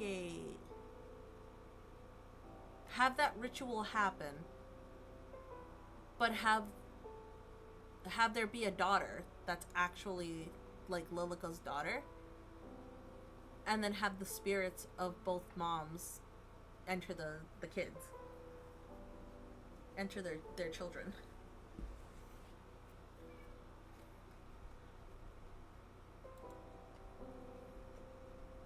Oh, yeah, hiccups. That's just what I think. But, you know.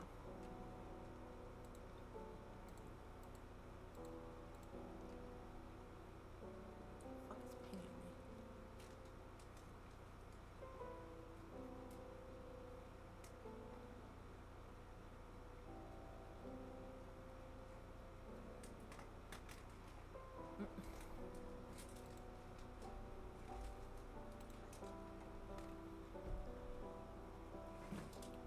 Not the husband mention again.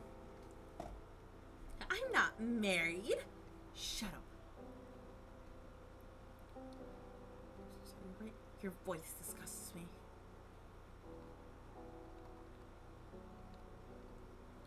Damn. Your words are poisoning a meal. Lies. You're lying.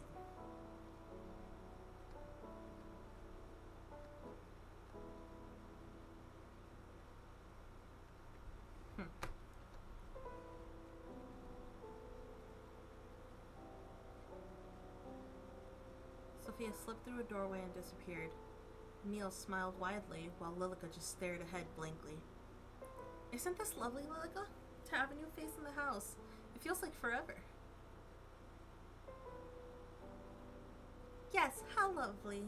I'm glad you're having fun at the very least. Are you not? No, she's not.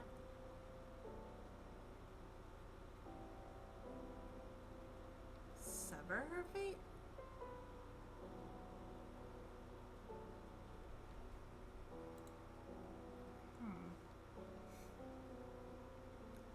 I see. I read that before. Just as much. Indeed. Come along, Lilica. Let us prepare tea. Emil, I have something to say to you. You're my very best friend. Did you know that? I feel the same towards you, Lilica. And as such, I feel the need to be truthful with you. You appreciate the truth, don't you? Of course. I trust your judgment very much. Is something the matter? Lie, lie, lie. Are they different lies?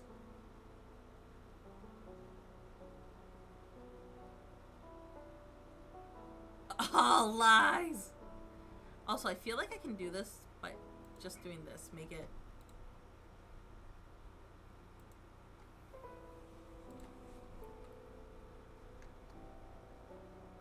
Your mother contacted me. She believes they will be able to return shortly.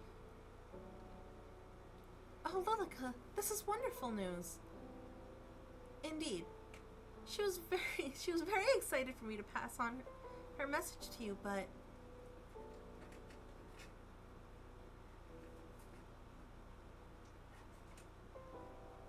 okay. Hold on. We'll go here now. Load this one. Yeah. I chose the top one. Does this? Okay, no. It doesn't matter. It doesn't matter.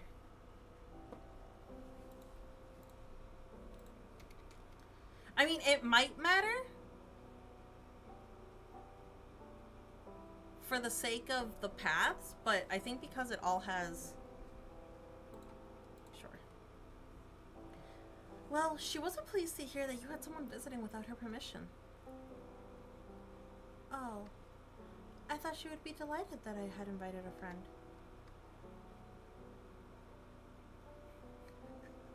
Your entire existence is a lie. Oh, okay.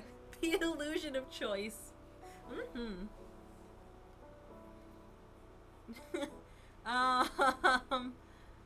Okay. Why do this? Okay.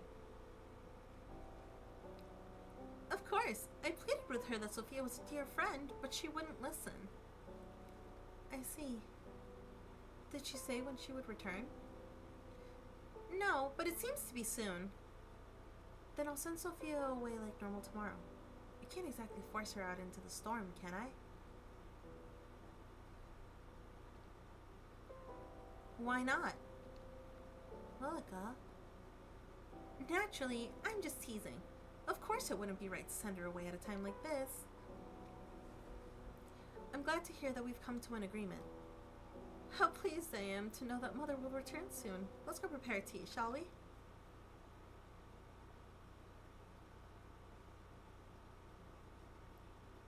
Did you finish the baking yesterday? The pastries are ready for serving. Excellent. I'll just fetch the tea then. Allow me. A lady of your standing shouldn't be doing such a menial task, should she? Okay. I've read this one before too.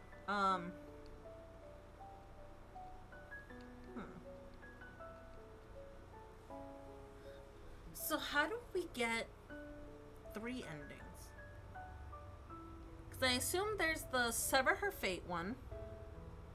Then the option to not do anything. What would the third one be? Lilica's smile at that moment seemed to hide behind it an intent much deeper than Emile realized. Oh. The walls had eyes.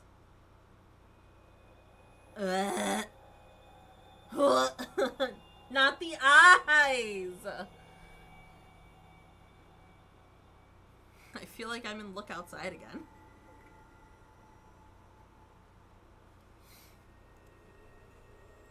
Eyes that tracked Lilica's every move. I see!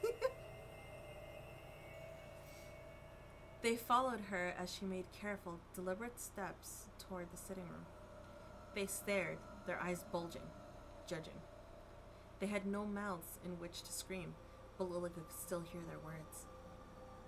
We all sacrificed ourselves for you. Hope, our only hope. Emile, protect Emile. Prove your worth. Prove your love. Emile. Okay. Under her feet, shattered glass pierced through her shoes, cutting her feet. She could feel the blood oozing out, pooling. It was warm, comforting. She looked up to see where the glass had come from. Then she noticed the cracks once again. Along every wall, every floorboard, even through the air. The world was fragmented. It was already broken. Not beyond repair. It's not, my lady. I will fix this soon. Still. You can rest. Please rest. I will take care of everything. Anything and everything. For you. She blinked. The world reverted to the way it should. The glass that lined the floor, gone. The eyes that followed from the walls, gone. And the cracks that had begun to wrap themselves around Lilica's ankles had disappeared. She stood in front of the sitting room's door, which sat slightly ajar. Inside, Lilica could see Sophia staring out of the large window.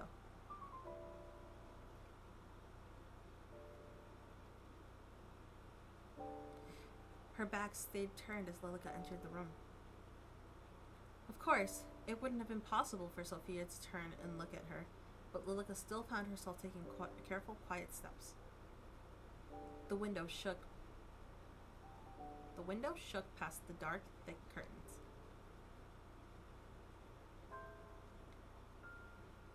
You who would attempt to defy your fate, why don't we see how long this little game lasts?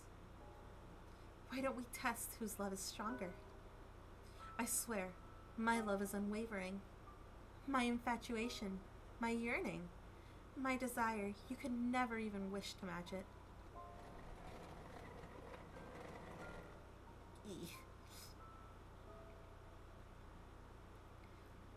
Lilica pulled out a chair roughly, dragging the legs across the floor. Yet you dare to challenge me? You dare to test my love? Emile, was that you? Emile? Sophia took careful steps toward the chair, resting her hand against it. Or Lilica? Ha! Ha! You're nothing. Sophia sat down in the chair that was offered to her, while Lilica circled around as if a cat after its prey. But her steps paused as she heard something strange. Footsteps from above. The master bedroom?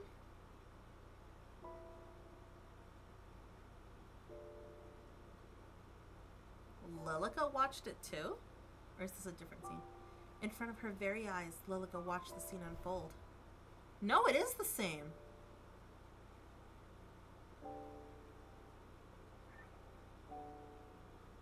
Why would... Hi, cat. A scene that made her blood run cold and her body freeze in place. My lady. The lady of the house stood beside Lilica. Where before the two had stood eye to eye, now the lady stood taller than Lilica by at least a head. My lady, what are you doing here? The lady removed her shoes and stepped onto the table. Did you come to punish me? Are you angry? I promise I will remove the plague that has entered our home. I swear it, upon my undying love. The lady did not respond. Instead, she reached up and took hold of me.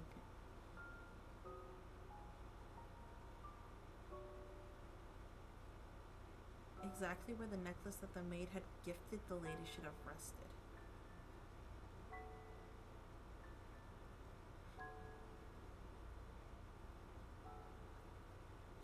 So was this message supposed to be for Lilica and not Sophia? Join me. Nope, never mind. Her eyes locked onto Sophia's. Her hand was outstretched, waiting to be taken. Why won't you look at me, my lady? Are you truly so angry? Angry enough to despise me? But for a moment, as Sophia's outstretched hand came closer and closer, I read that weird, the lady's eyes turned slowly toward Lilica's. Slowly toward Lilica. They carried with it a message that only Lilica could decipher.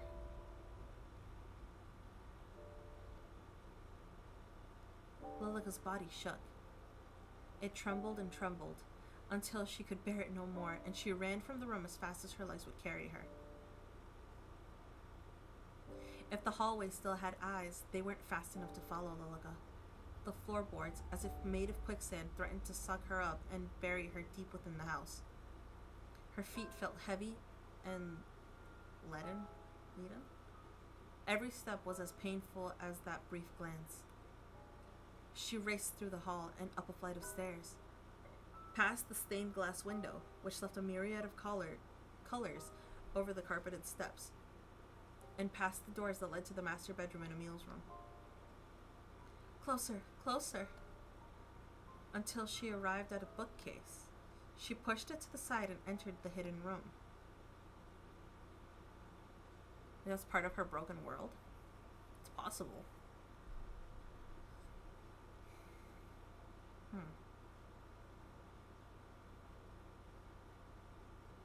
Yours, Mary. Is Marion the lady's name? The room behind the bookcase was small, and not a single window faced outwards. Thus the room was near pitch black.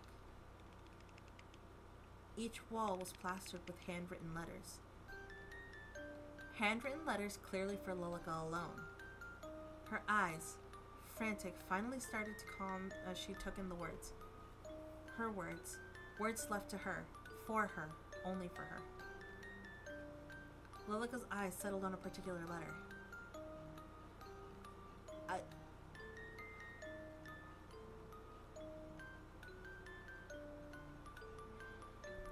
Okay. So this shouldn't matter. I'm gonna save over this one. We're gonna go left.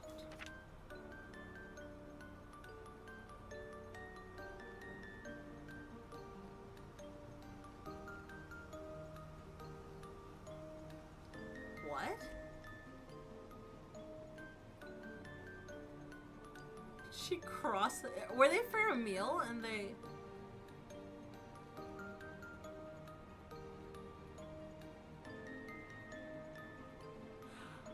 Oh! She asked if she'd seen her letters.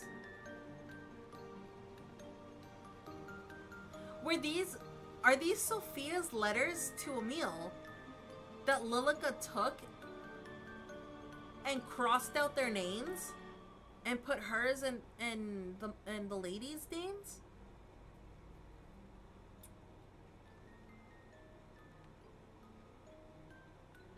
Dear Lilica, how wonderful to hear that you're doing well. I've been very busy this week, but most of it is boring, so I won't bog you down with the details. But do you know what happened just yesterday? Of course you don't. You weren't there. I was walking home when I found an abandoned kitten. Someone left it in a box. Yeah, it is yours, Sophia. Someone left it in a box on the side of the road. How could anyone do that? Anyway, I took her home. I named her Amy. I named her Lily after you. It's a little embarrassing writing it out like that. I hope you don't mind. Yours, Marion.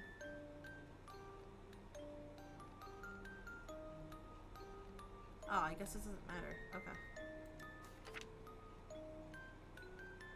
Yeah, Marion's the mom. You're Lilica. I've spent the past week studying. Don't get me wrong, I enjoy it, but everyone needs a break, you know? On my desk, I have a little cactus in a pot. To be honest, a cactus wasn't my first choice, but I've killed every other plant I've ever owned. Anyway, it bloomed! There's one beautiful flower coming out of it. I couldn't be happier. So that makes studying easier. I think your environment makes a big difference. How about you? Do you have any plants? I'm looking forward to hearing about it next time. This is weird. Lilica, today was tough. I tried my hardest, but I still failed. Don't you think life is unfair sometimes? I wish trying hard enough was all it took to succeed. Sorry, I'm whining, aren't I? I came out of my interview and it was raining. I thought, just my luck, but something interesting happened. A rainbow in the distance peeked out from behind the gray clouds. It reminded me of you, and then I felt a little better. I hope we can meet soon.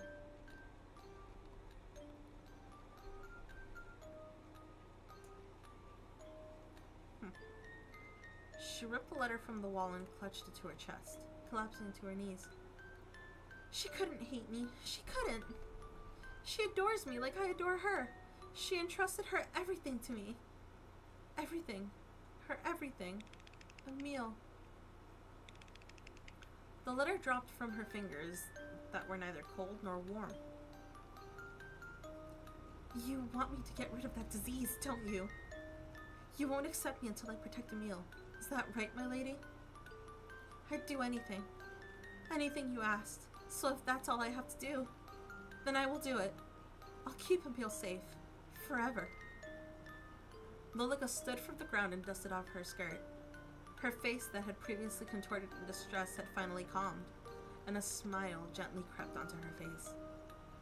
I love you, my lady, and for you, I will love Amelie too. Creepy. Sure. Where did I put those matches? Okay, that's when she just randomly reappears and, like, freaks Amelie out. You gave me a fright, Lilica. Where have you been? Preparing the guest room for your dear friend, of course. How kind. Sophia was just preparing for a bath. Is just preparing for a bath at the present. I'm going to retrieve a towel for her from the linen closet. Amelie, I think it best you send her home post-haste. What? Why would I do that? For all you know, she brings with her the plague. Sophia says it is now safe to travel. You say Mother is returning soon. It should be perfectly fine, don't you think? And what if she lies? She wouldn't do that. Sophia is a kind and good-natured person. She would not bring any danger to us.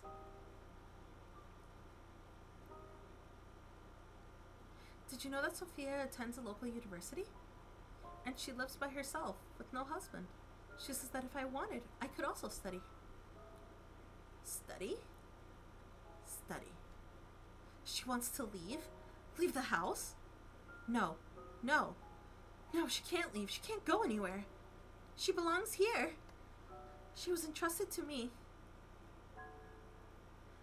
The lady of the house should not study, Amelie. You must stay inside the house and await your parents. But I'm sure Mother would want what's the best for me.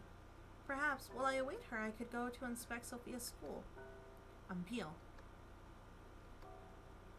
You must stay inside and await your parents' return. But don't you trust me? Have I ever tried to lead you astray? Yes! Currently! No, Lilica. I was just thinking that perhaps it truly is beginning to be safe. Look, I have brought today's paper. Do you see the title? The plague runs rampant. Put any notion of leaving or studying away for now, yes? As soon as it is truly safe to do so, then we shall. And you, Womp. For now, it is just you and me. Thanks, Lilica. I'm glad you're here. As am I. Ah, the towel. Let me go retrieve it. Go ahead. Alone, Lilica stood at the bathroom door, which was shut tight. Behind it, she could hear the water running. She could picture Sophia's body. Why? Why are you picturing stuff? Slowly shedding its layers of clothes before she stepped into the hot water.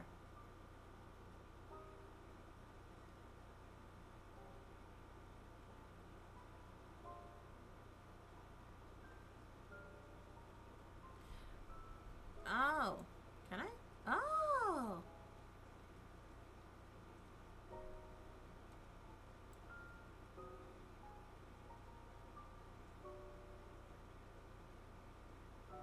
I don't even remember what I...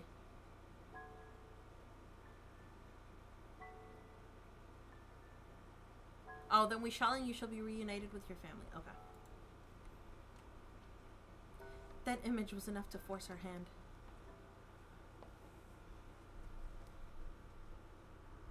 Not this, get off of here.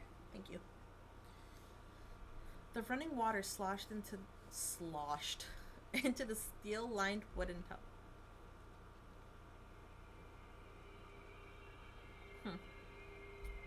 A state-of-the-art system. No one else in the country owned anything like it. But how many years ago was that? How long had it been? Sophia leaned over the sink, her bone-white knuckles grasping either side of it. Her back was turned to Lilica. If she wanted, she could stab her in the back and be over with it. No, no. I need to keep Emil's trust. She needs to leave or go somewhere she'll never be found. Or do it herself. Sophia lifted her face to the mirror. Then froze. Her eyes bored into it as if she was seeing something she shouldn't. Lilica stared back, unmoving. Leave. Leave already. Who? One step at a time, maintaining eye contact through the mirror, Lilica crept closer. Closer and closer until the two were nearly touching. Why do you want to take Emile away? Can't you see that she loves me? Me, not you. Your words are poisoning this household. If you don't leave, I'll kill you. I'll have no choice. I'll just kill you. Who are you? Sophia whipped around, but her eyes didn't focus on any spot in particular. To her, Lilica was gone.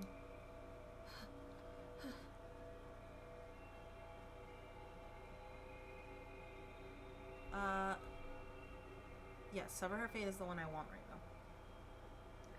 Lilica walked toward an open cabinet and pulled something out.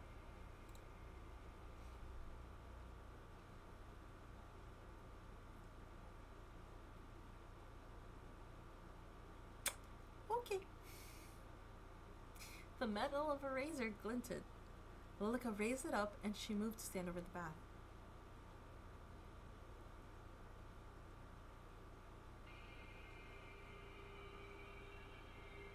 Oh. Okay. With ease, the metal cut into her arm.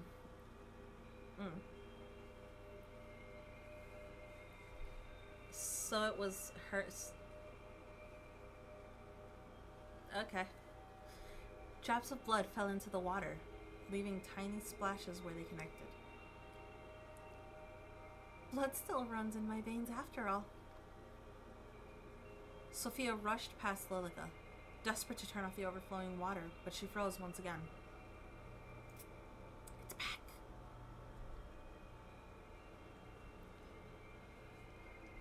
The water was a deep, dark red. Her slender fingers dipped into the liquid as if she were entranced. One layer at a time, she stripped bare, her expression hollow and lifeless. Lilica watched as her naked body stepped into the crimson water.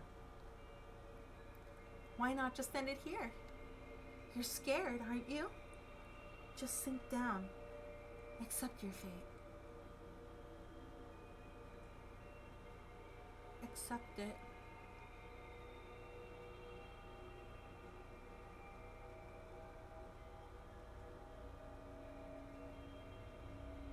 Well dang.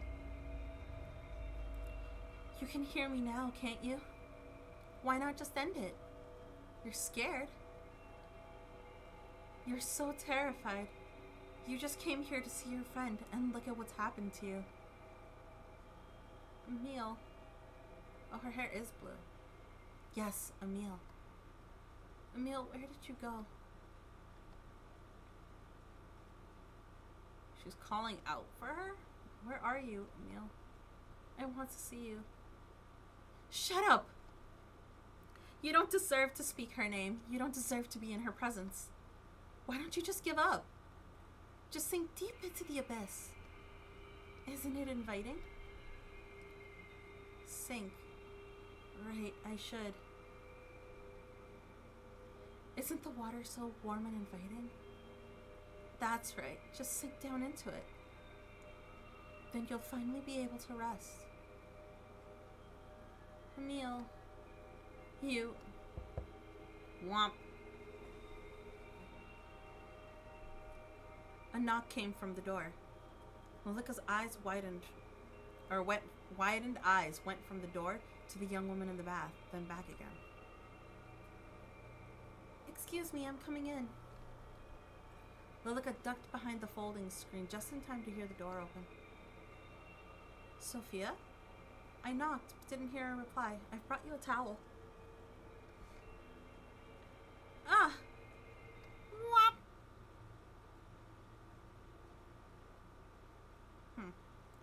She didn't wait any longer. As Emile stepped into the room to set down the towel, Lilica quietly dashed out into the hall.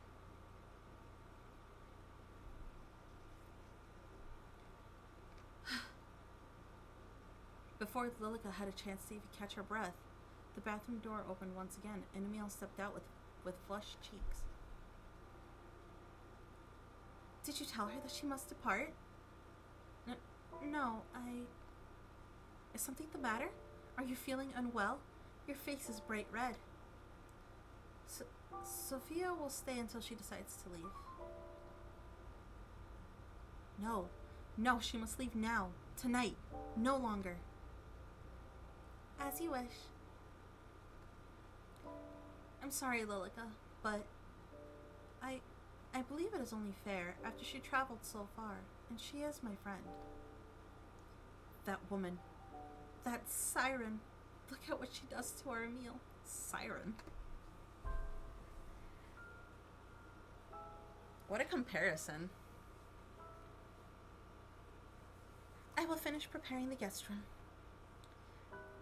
Let me come help. Sophia, when you're done in there, you can come to your room. From the other side of the door, Sophia's voice came in return. Okay, thanks, Emile.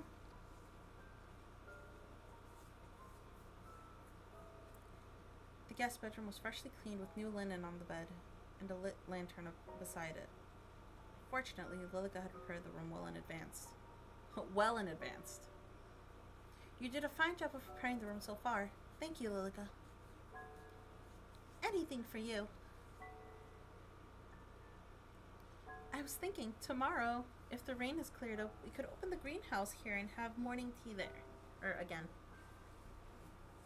Okay, I've read this. It's been a long time since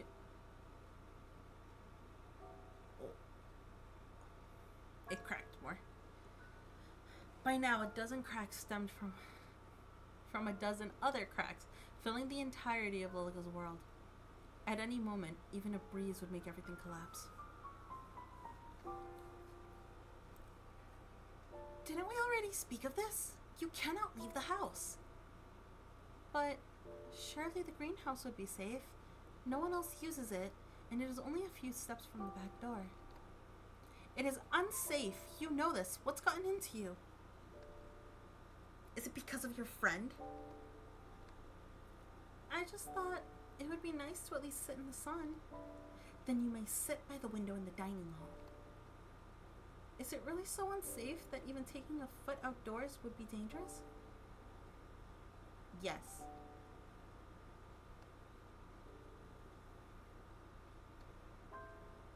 Yeah, she's done with the bath. Look across her arms over her chest. Anger already rising in her chest. The greenhouse. I did, but it looked as if the plants had died. I already saw this. I already did this. How wonderful. Oh.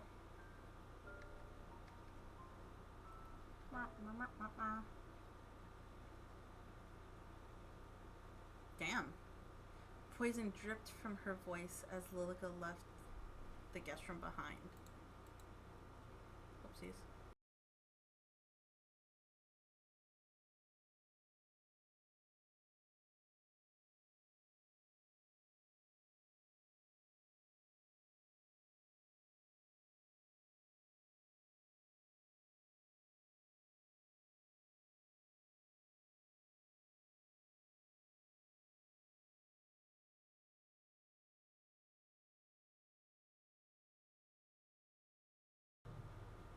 Get rid of her. Cut out the disease. Protect Emile. She bit her thumb, pacing back and forth. Emile will be upset. But Emile doesn't need anyone else. She has me. She won't be upset for long, and she'll forget. That's right, she'll forget.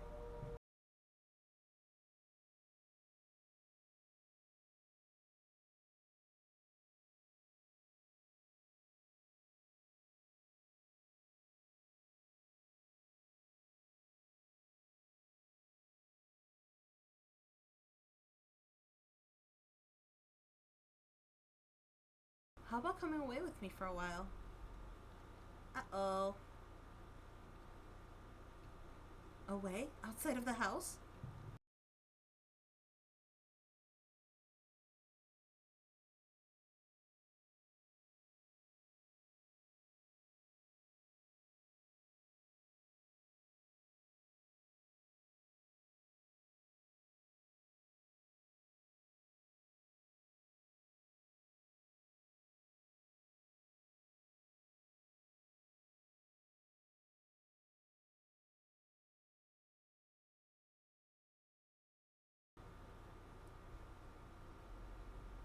Destroy her fate? Oh.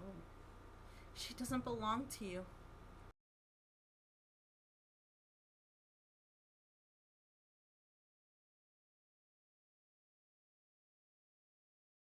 A distance away from her, looking worried. Instantly, she took a deep breath and composed herself.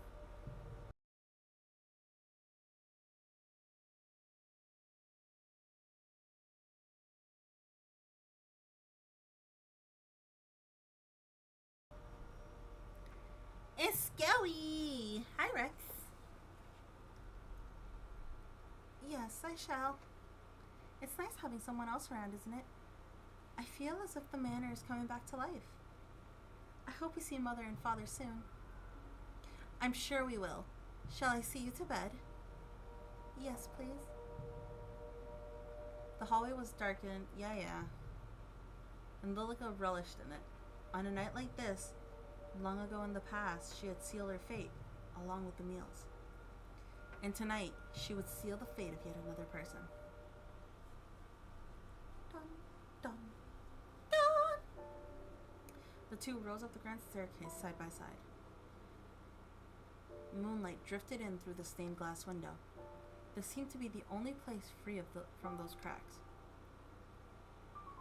If she squinted, she could almost see it, almost hear it.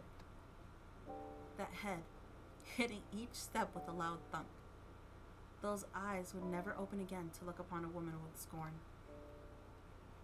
That hand would never be raised to leave a mark on pristine skin.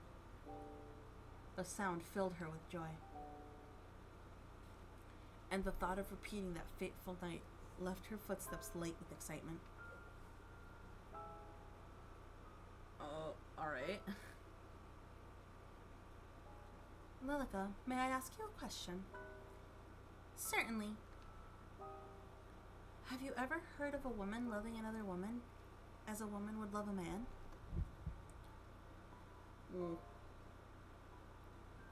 Where did you hear about such a thing? Nowhere in particular. It was just a thought that came into my mind. I think you were overtired because of all the excitement, Amelie. I think it best you get some rest. Yes, alright, good night, Lilica. Lilica, who was seated at the edge of Amelie's bed, stood with unsteady feet. Standing in the doorway, she looked back at Amelie. Good night, Amelie. Sleep well.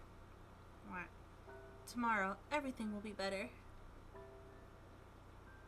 Lilica stepped out of the bedroom, shutting the door softly behind her.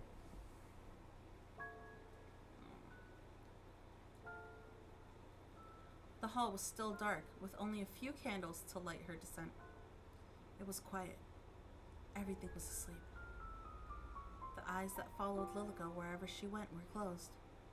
The voices that crept up from between the floorboards were silent. Somehow, that only made Lilica more uncomfortable. But that didn't matter. Not now. She knew where she was going, and what she must do. She inched closer and closer to that door. That door that held behind it a sickness named Sophia. It was closed tight.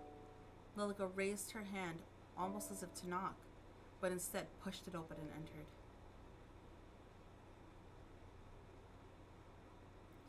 Just as the hallway was dark, so was the guest bedroom. The lantern had been blown out only a short while ago. No sound came from the bed. All was still. Lilica crept closer and closer, until she stood over the bed like a shadow. The woman underneath her kept her eyes shut tight. Her face was calm and serene. Lilica couldn't help but smile as her hands wrapped around her fragile, pale neck. Her fingers dug into Sophia's flesh, so soft and easily bruised. Still, she didn't even shift. For some reason, that made Lilica even more furious. But as the young woman named Sophia laid as still as a statue, her mind wandered back to another that had once done the same in this very house.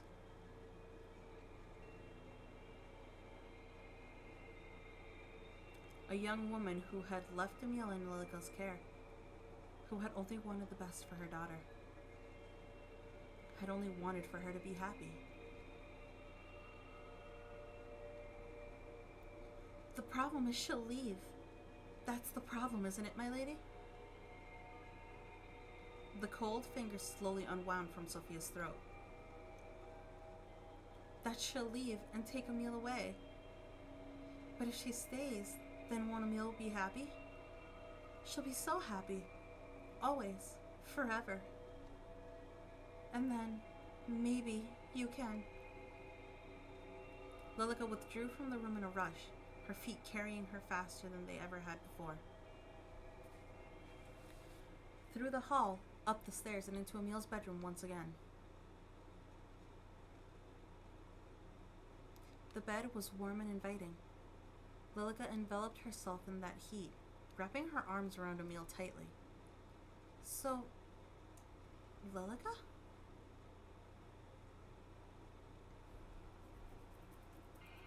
I'm so confused right now. Do you want Sophia to stay here forever? What? She will leave if we don't do anything about it. She'll leave and you'll never hear from her again. That's not true, Lilica. She wouldn't just do that. I assume she's gonna possess her? Like in the second ending? And the second Sophia ending? My dear Amelie, I spoke to her just a moment ago. She was already packing up her bags. At that, Amelie rubbed at her eyes and sat up. It can't be true. Go check for yourself. Amelie, not wasting even a single moment, walked toward her door and peered down.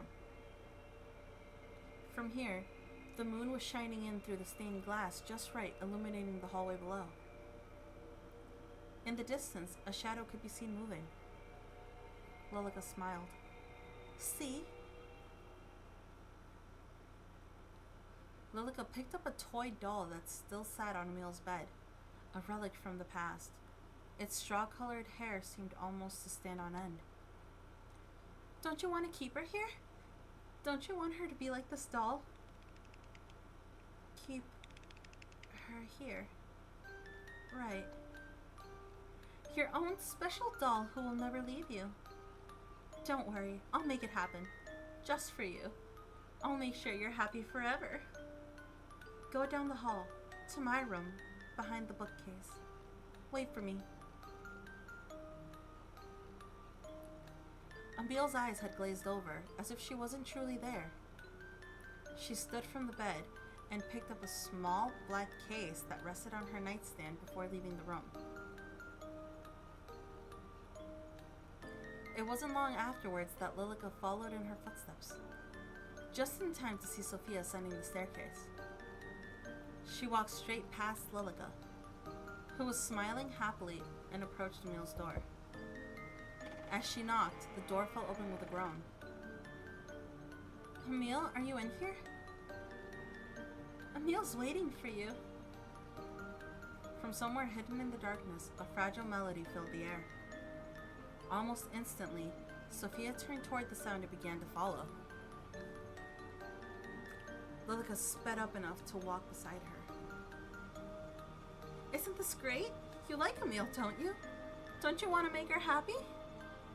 She would be ecstatic for you to stay forever. So why don't we help her to be happy forever? She offered no answer. They entered the room together.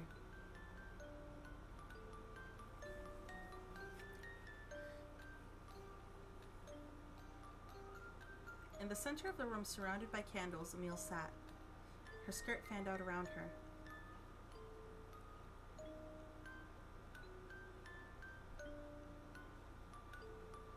Yeah, spread over the floor were piles of letters. Upon closer inspection, each was filled with words that had been crossed out and signed with yours, Marion. Amelie. Amelie, are you awake? Her eyes were shut tight, yet her hands moved enough to play the sorrowful tune. Please, listen to me, Amelie. Lilica is... she isn't... I'm not what? You're going to leave her, aren't you? Lilica shut the door, dragging the heavy lock across. In response, Sophia rushed backwards and tried the handle to no avail. Amelie's eyes finally opened. In place of her usual golden eyes was a glare of deep red. Amelie, snap out of it. Please, snap out of it. You want to take her away? Amelie, please? One at a time, Lilica blew out the candles on the floor, and the room was plunged into darkness. Amelie fell forward, her body exhausted.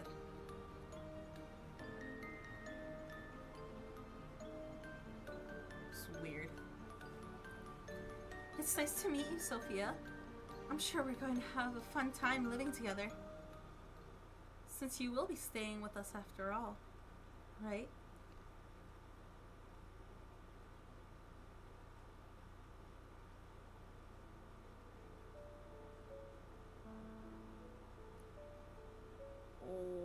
Okay. Lilica, could you pass the sugar? Of course, Amelie. With a smile, Lilica pushed the sugar across the table towards Amelie. She picked up the teaspoon and dropped a single cube of sugar into her tea. Would you like one, Lilica? No, thank you. Just being around you makes my tea sweet enough. And you, Sophia?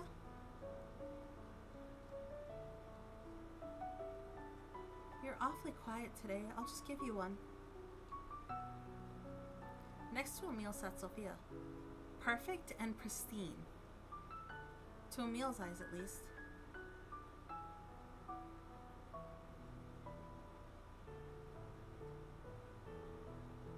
Oh, ew. But Lilica saw the truth. Her flesh convulsed and pulsated, and her eyes bulged from what was once her head. Ew.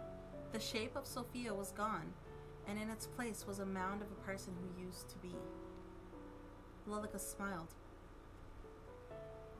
You know she likes sugar in her tea. There's no need to ask. You're right. I'm so happy. Sophia, Lilica, you're both so important to me. Thank you for being by my side. Anytime. Isn't that right, Sophia? From now on, it's just the three of us. She, not only did she disfigure her, she, like, completely destroyed her.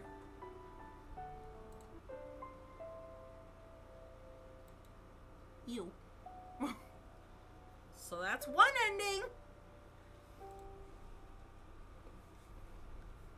Okay, what happens...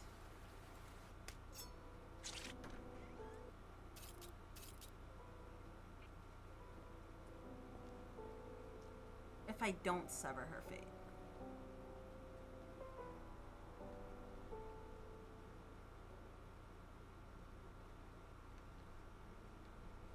That's all. The eyes. I don't think it matters.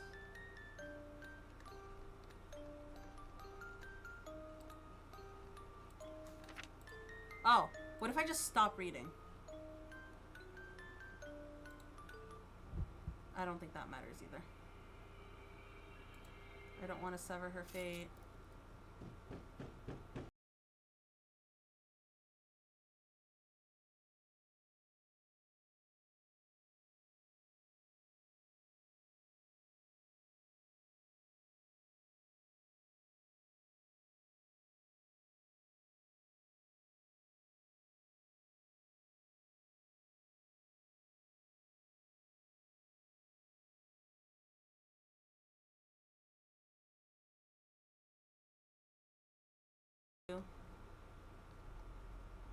Gonna step out of her daze. Okay, we already saw that. Instantly she took a breath and composed herself.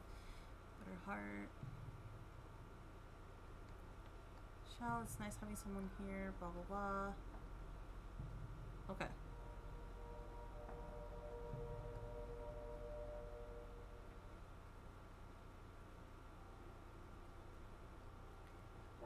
I don't want to miss. I want to skip, but I don't want to miss anything I haven't read yet. Sound filled her with joy.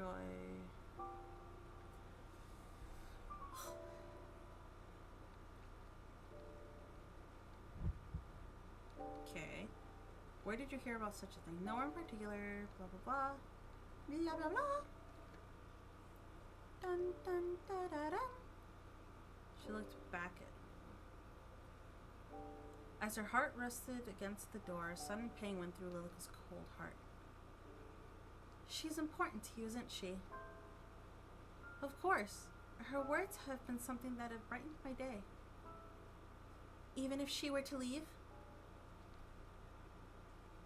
Leave?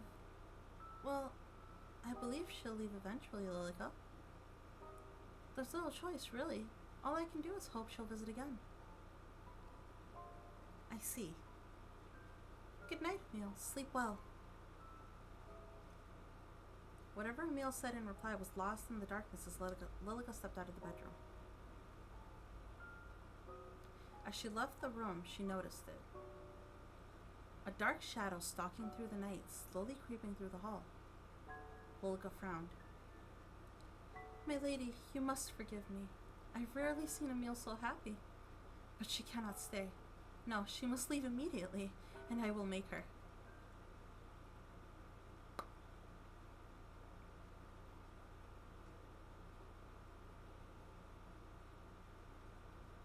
She stood on the grand staircase, outlined in the moon's glow.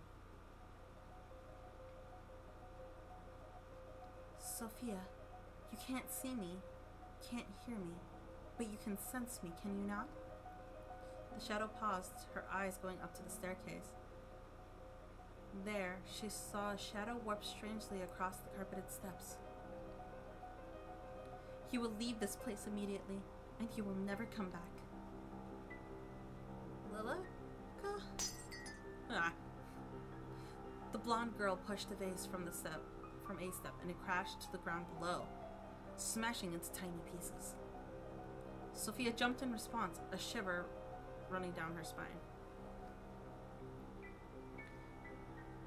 I won't warn you again. Leave. Slowly and unsteadily, Sophia crept up the stairs until her face was almost close enough to touch Lilica's. Is that you, Lilica? In a small motion, Lilica dropped something from her sleeve. It clattered to the ground at Sophia's feet. She gripped at her shirt even more tightly. Was it a knife? This is your last chance. I don't care whether you live or die. This is only a favor to Emile. As if her nerves had finally got the best of her, Sophia turned on the spot and ran. Back down the staircase and into the dark hall.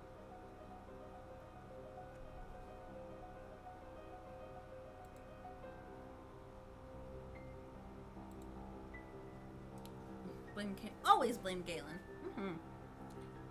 Lilica followed behind her, slamming doors and knocking things down to the ground. Sophia, too scared to even turn around, ran as fast as her legs would take her until she reached the front door.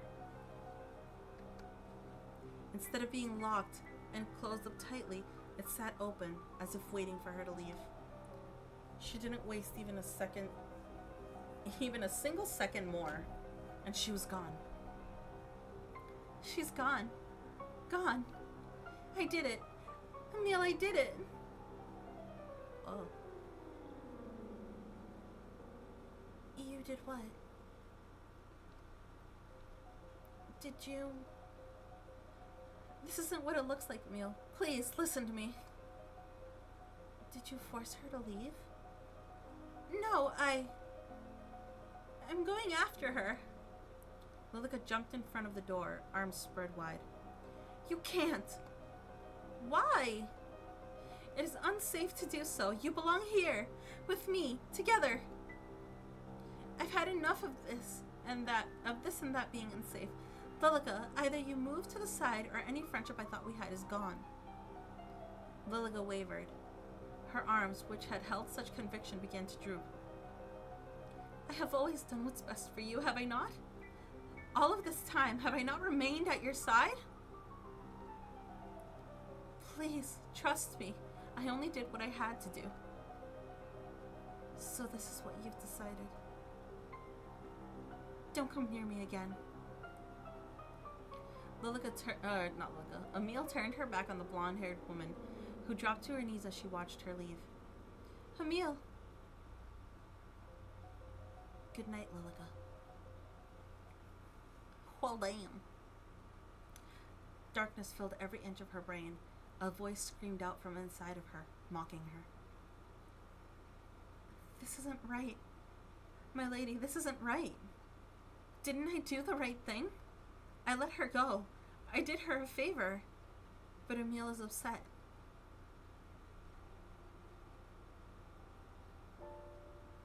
It's breaking! Her lady offered her no answer. Is this punishment for not doing as you wished? Sophia should have died. She should have died. Should have died. Died. But now she's alive, and Amelie is angry. In that dark room, all alone, Lilica clutched onto something. Something she kept hidden in the closet, away from any prying eyes. She held it tighter. Its green dress fell apart at her touch. Can't you make this all better again? Can't we make her forget?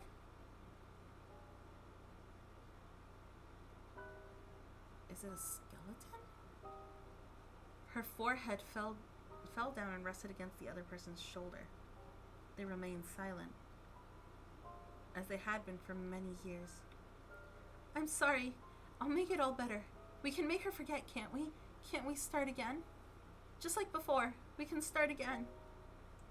Lilica stood, placing the skeleton of her lady carefully back in the closet.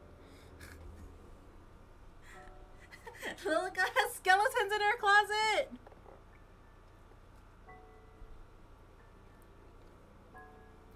Keep waiting for me. I promise I'll make everything right again. Let's start again, Amelie. You and me, forever.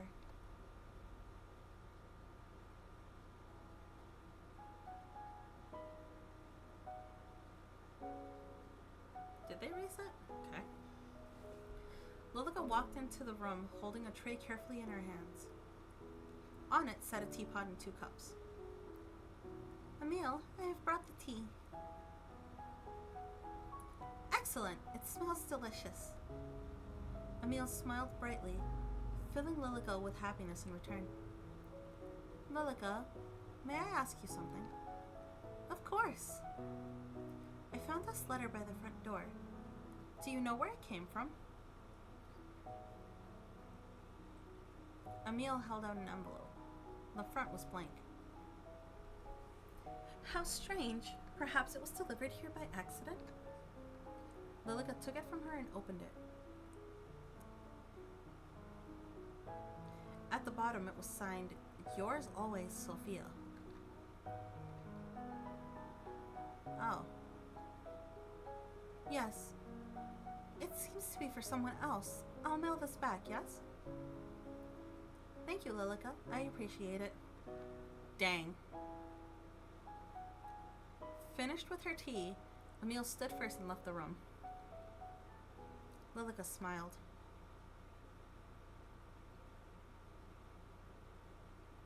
From under the table, she pulled out a stack of envelopes that seemed to match the one Amelie had given to her. And all at once, she threw them into the fireplace. Goodbye, Sophia. It's true. At least she's not dead. Okay, so that's one. We have 1 and 3. How do I get 2? What do I do now?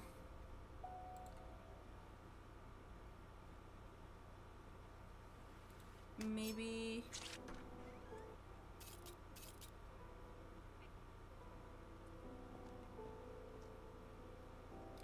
Maybe I sever her fate here? Sure.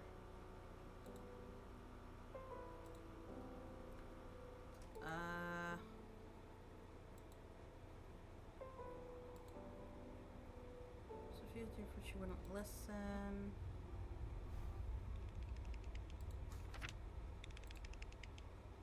Stop reading.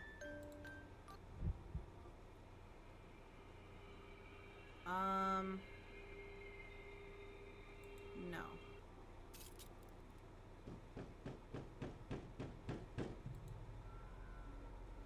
This one only lets me deny her. Okay.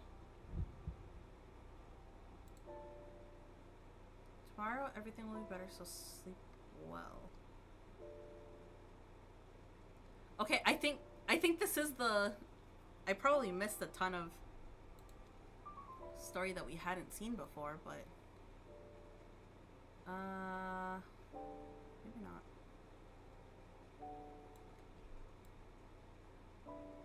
Drip from her voice. Nope, I saw that. Outside of the house, I actually... Finally, Lily stepped out of her daze.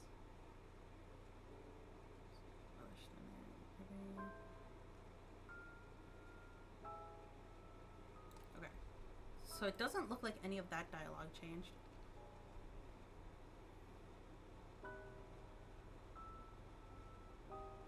She first went back to the guest room and put her ear to the door. No sounds could be heard from it. Then she noticed something. What the hell is up with that shadow? Someone else walking down the hall unsteadily. Lilica followed closely behind. Through the darkness, the other person was only a shadow, their features obscured and hidden. The sound of her light steps on the old wooden floorboards mixed in with the rain that was still raging just outside those walls. Okay. That's right, by the stairwell. But you aren't going to the kitchen, are you? Hand-painted portraits were lined up in rows on either side of the hall. It seemed as if their eyes moved to follow Lilica's every move. Sophia stared up the grand staircase. She seemed as if she were entranced with each and every step. They're waiting for you. Those two people, they're calling for you. Yeah, I think so. Go on. Go to them. Sophia's unsteady hand reached for the banister. Her ascent was slow and careful, her eyes fixed on that door. That special door. That room where the maid had met her end and her most hated person rested beside her. That room where she made a promise to the person she loved. Lilica needed only to reach into the kitchen to procure the item that was waiting for her. Had been waiting for her all this time since Sophia had arrived. A knife with dark age stains over the blade and hilt. Long had it sat there, festering, waiting. Desperate for more blood. Like a hunter stalking her prey, Lilica followed behind Sophia. The knife gripped tightly in her hand. The two stood side by side, waiting or staring at the door to the master bedroom. It was shut tight, as it had been for countless years. Sophia trembled. With a smile, Lilica reached over to give her arm a squeeze. Go on. If you want to know the truth, don't you? You can hear their voices. I'll allow you this much. With a careful motion, Sophia pushed the door open. All at once, countless memories came flooding back. Of love, hope, of the future, and of death. Sophia disappeared into the dark room, the only light being a candle she carried in her hand. A family of mice ran out from the room and down the stairs. Ew. The taste of freedom was oh so sweet for them.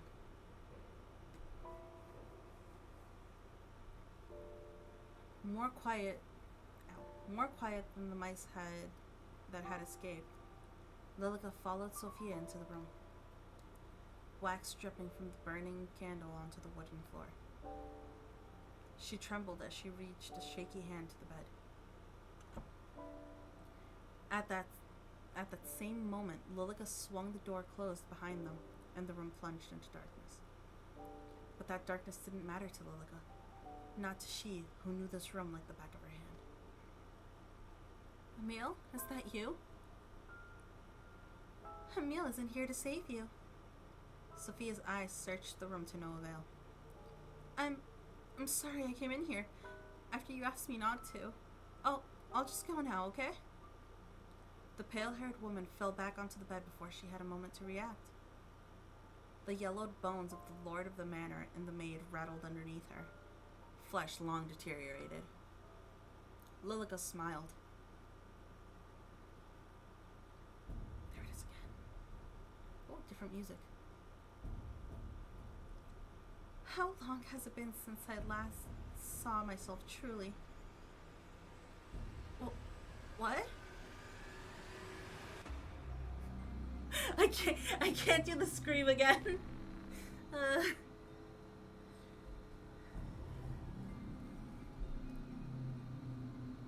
It looks like we're finally meeting, Sophia. With a leg on either side of her, Lilica held Sophia down on the bed, still smiling. She tried to squirm, to escape, to run free. Her eyes were filled with terror. You won't take her away from me. Sophia's scream became a muffled cry before finally extinguishing fully.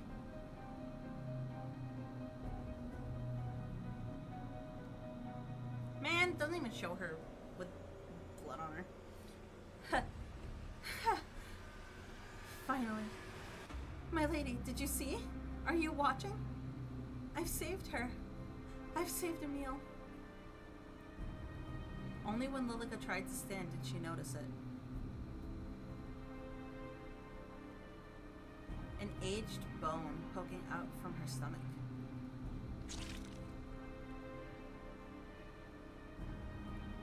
Dark liquid dripped out from around it. With a slight frown, Lilica pulled it free. It's okay. It'll be okay. Lilica closed her eyes. I'm just a little tired. I'll just sleep for a bit. Her eyes grew heavy. So heavy. So heavy that the only option would be to sleep at this very moment. I don't like the way the eyes look. How could you do that? Lilica, why? Why? Why would you hurt Emile like that? Why did you kill Emile? Kill Emile? She didn't die. Her eyes opened with a start, her heart racing faster than it had ever raced before. The room seemed to be spinning and her head throbbing. Then she saw it.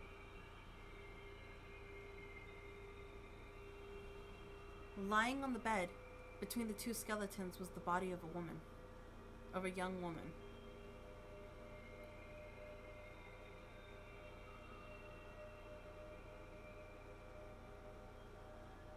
She killed the wrong person? A young woman with long brown hair. Her dress was stained red. Emile? No, that's not...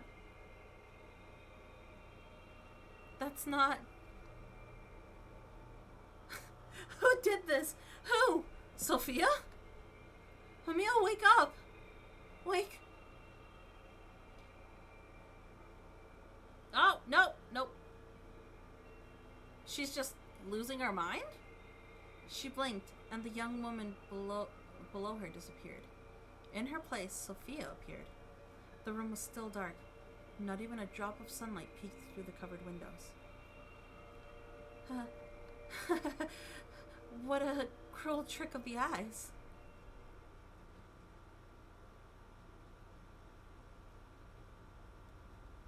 She stepped out of the master bedroom just as Amelie did the same right next door.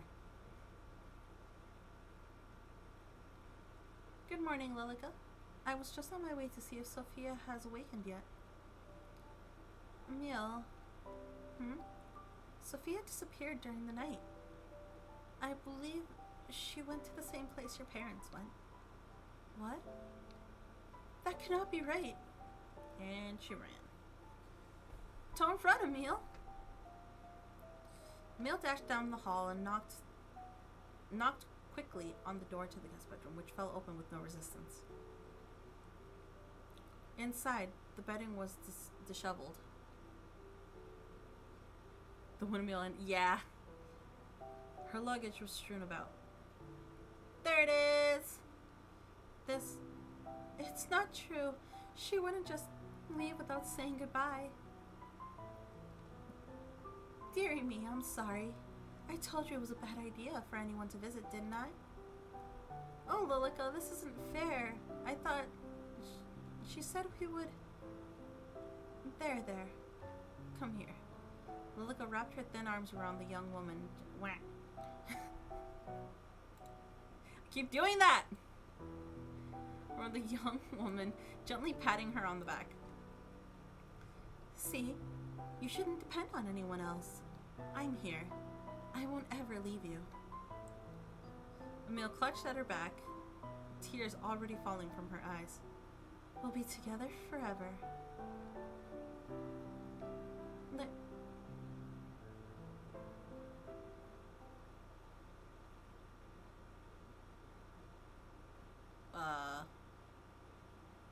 Okay.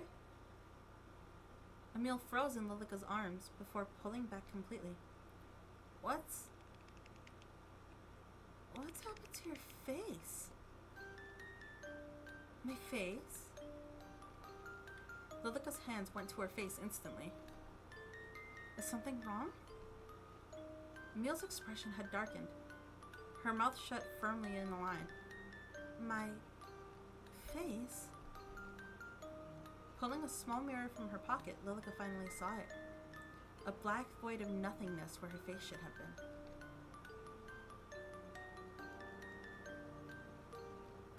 She turned and ran down the hall and up the stairs before Lilica could even call out to her. Ew. The void seemed to seep out of her very skin, oozing, leaking out from the wound at her stomach. That disease-ridden hag. Amelie, wait! It's okay. Everything will be out. Lilica's hand that reached out toward Amelie fell to her side. At the top of the staircase, in this manner in the middle of a field, far out in the countryside, Amelie stood in an open doorway. A doorway that hadn't been opened to her in more years than she could truly imagine. And inside, she witnessed sights she never should have. Her eyes hollow and her body petrified. Sophia.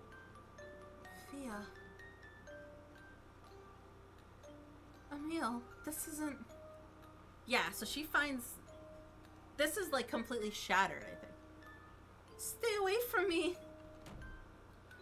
Her long brown hair cascaded out around her as Amelie rushed into her bedroom, slamming the door behind her.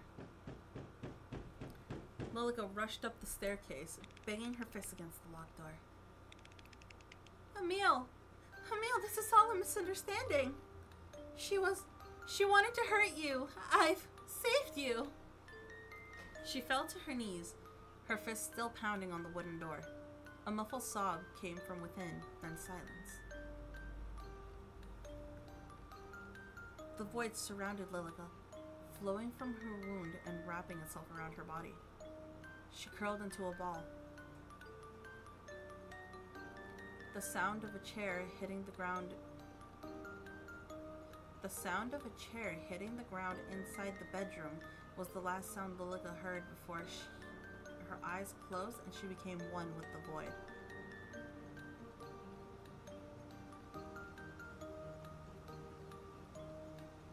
Did they all die then? Of the chair, a chair hitting the ground. Was that Amelie, like, you know, offing herself?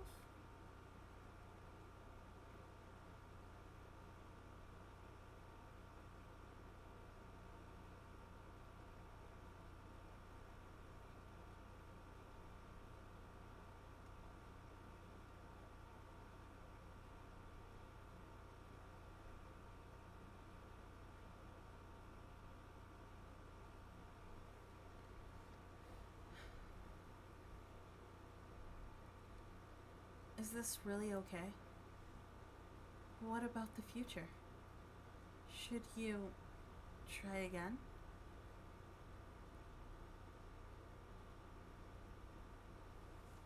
I think she might have.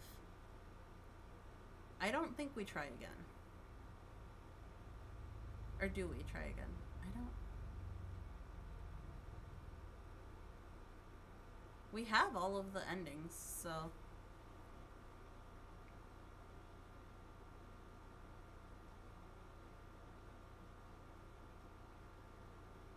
Secret true ending. I want to see.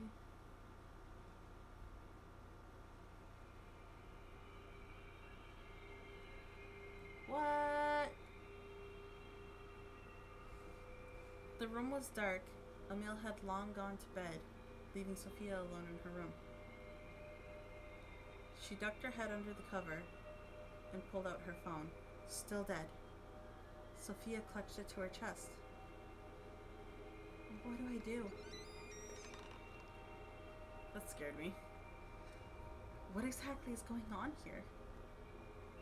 Sophia's body stiffened up. Her back was to the door. But her mind screamed not to turn around. Footsteps crept closer. Closer and closer until... Stay away from me! Oh, it's just Amelie. Sophia threw her bedding at the approaching person and jumped to her feet, ready to run. But the person she saw collapse to the ground was not the person she was expecting. Oh my gosh, Amelie, I'm so sorry. Sophia knelt down, quickly helping the brown-haired girl to her feet. It's quite all right. I didn't mean to scare you. I apologize. No, it's my fault. I'm too jumpy. I'm glad you're here. I'm really glad you're here. Sophia's arms draped over Emilie's shoulders, and she pulled her in tight.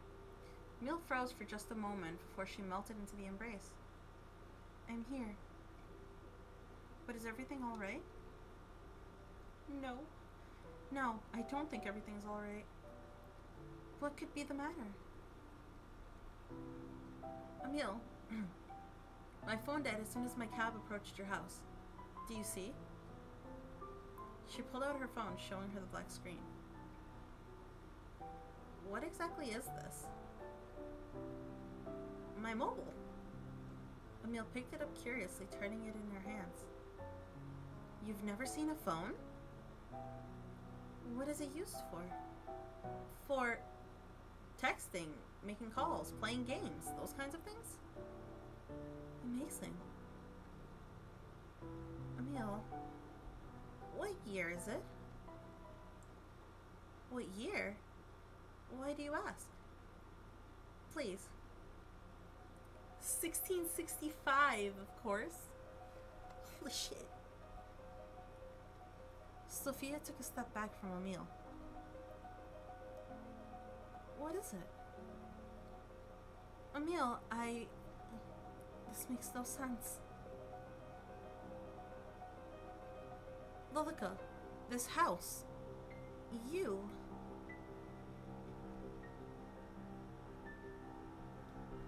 Amelie, it's 2021. What? Sophia, that's preposterous. Oh my god. She fell back onto the bed, her legs not able to hold her up any longer. Oh my god, Amelie, you're not joking. You're really... Are you feeling unwell? Maybe you need to get some rest after all. Abiel, please listen to me. Out there, the world has changed. We have phones, cars, computers. We don't need a husband. We don't need permission to buy a house. You can go to school, get a job, do whatever you want. I know I probably sound crazy to you right now, but please, please, I'm telling you the truth.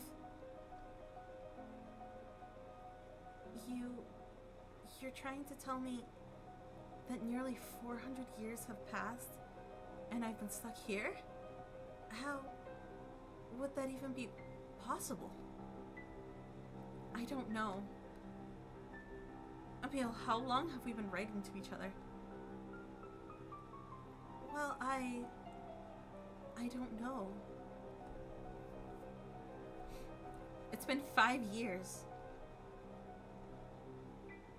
I need to find Lilica. She'll know what's going on here. No, wait! You can't ask Lilica.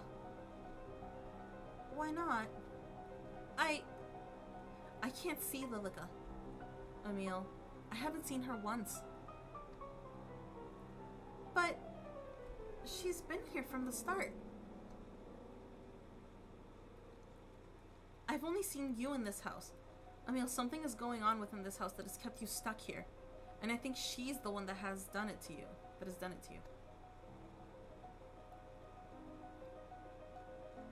That can't be true. Then why don't we find out together? How? The master bedroom. Lilica was the one who said you couldn't enter, wasn't she? Please.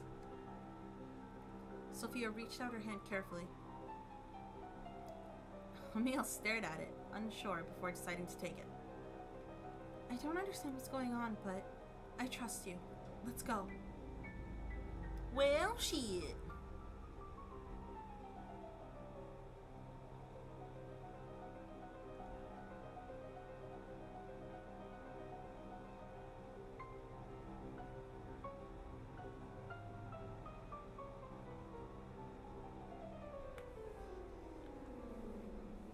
This really took a weird road.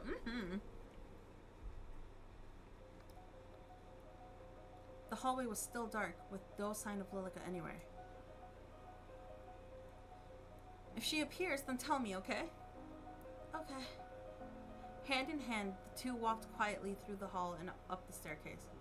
There, they stood in front of the master bedroom, side by side. Their hands were sweaty. No matter what's in here, I'll be by your side, okay?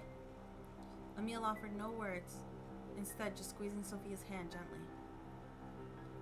And at that, Sophia pushed the door open.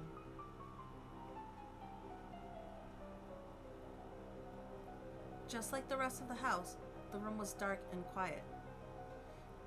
Only the moon shining in from the dirty window guided the two in. It smelled musty, as if they were in a tomb only just uncovered, not a bedroom. They crept closer and closer to the bed. It was surrounded completely by the canopy, keeping whatever was inside hidden. With a shaky hand, Sophia reached toward the light velvet. At once, the truth came into view. Amelie gasped and almost fell to her knees, but Sophia's hand kept her steady. I'm sorry, Amelie. But they left. They left only a few weeks ago. It looks like they've been gone a very long time. Amelie, I know this is hard to believe. I find it just as hard to believe as you do. Please, we have to leave this house. Now, before Lilica finds us. She knew. I think that you've been bound to this house by her. We need to find a way to leave. Okay. It was all a lie! The cake was a lie! The two only got halfway down the stairs when Amelie grounded to a halt. Grinded? Sophia turned to look at her, her eyes wide in surprise, only to see that Amelia's expression was one of immense fear. They found her. Or she found them. Lilica. What's he doing out of bed? Lilica, So, you went in there? She nodded upstairs. You lied to me. Only to keep you happy. Happiness with lies as their foundations isn't true happiness. And why not? We've been perfectly happy here for longer than you've even existed, and you come along and I'm sorry, Emile. I'm so sorry. Lilica burst into tears, wiping at her eyes with her sleeve in a desperate attempt. In a desperate attempt to stop them from overflowing. Lilica. Wait, Emile, don't. Emile took a step toward Lilica, as if to comfort her. Please don't leave, Emile. Can't we just stay here? Can't we stay here together? Emile, she's lying to you. She wants to keep you trapped here. Please. But, please. Emile! Sophia pulled on Emile's arm, forcing her to turn to face her. Emile's eyes were filled with confusion. I know you two have been together for a long time. I know I can't compete with that, but I want to give you the life you deserve. You deserve to be free, to live, to experience everything you've missed out on. Not be stuck in time here forever. And the truth is, Hey! Yuri moment! Whatever words were coming next were lost before they were even spoken, as Sophia leant forward and placed a gentle kiss against Emile's lips. Heyo! The cries from below extinguished in an instant as Lilica watched on in horror. But just for a moment, the rest of the world melted away, and all that existed were the two of them, Emile and Sophia. Emile closed her eyes. The sensation was new and foreign, yet not unwanted. Butterflies were let loose in both of their stomachs. Where they connected, heat spread throughout their bodies. Save that image, Lilica. And then Sophia pulled away.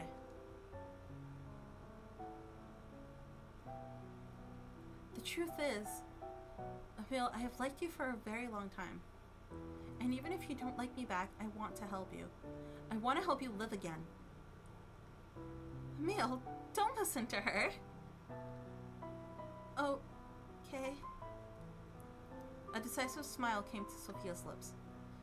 She had no time to dwell on the sudden kiss, nor her confession that would usually make her feel so nervous she'd be sick. All she had time for was to escape. Her eyes went down the hall, where an enraged Lilica stood in their path. The windows were bolted down, unable to be opened.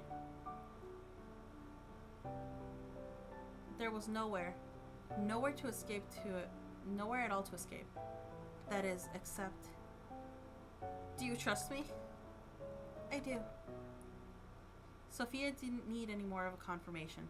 With Emile in hand, she turned, ran, and jumped. Ah, she! The glass shattered as the two girls hit it hard. They fell, surrounded by the shards, until they hit the ground below. They jumped! The moon haunts you. The moon shone from high above, shielded away by the storm that never seemed to end. Emile, are you okay? Yes, I think so. Sophia rushed to Emile's side, quickly helping her to sit up. I think the second floor. Because they said they were looking down the hall, like down the stairs? Or was it down the hall? She looked... No, down the hall where an enraged Lilica stood in their path. I don't know where they were. I assume second floor, though. And they lived. Yeah! Side by side, they looked up at the remains of the stained glass window. Lilica stood, completely still. I can see her. I'm sorry, Lilica, but...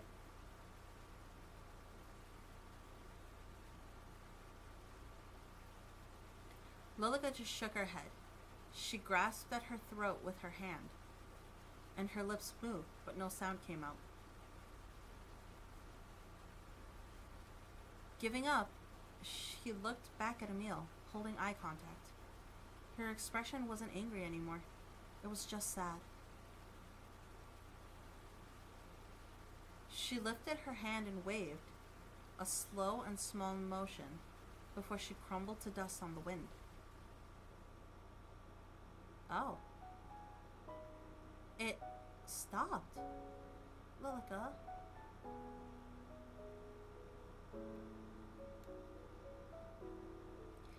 It seems it wasn't you bound to this house by her, but the other way around.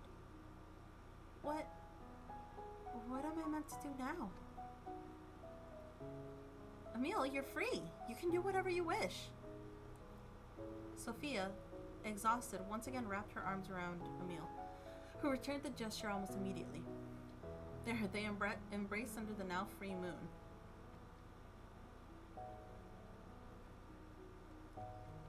In this manner, in the middle of a field, far out in the countryside, a curse was broken. A young woman freed.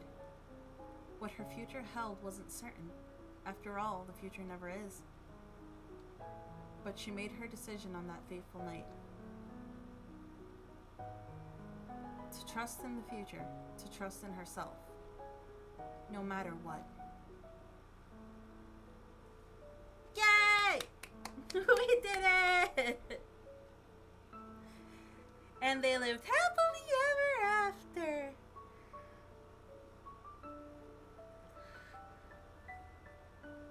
No, that took 3 hours.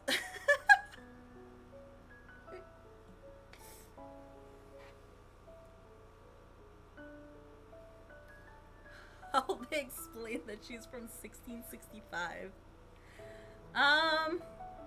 They just won't. She's from Canada.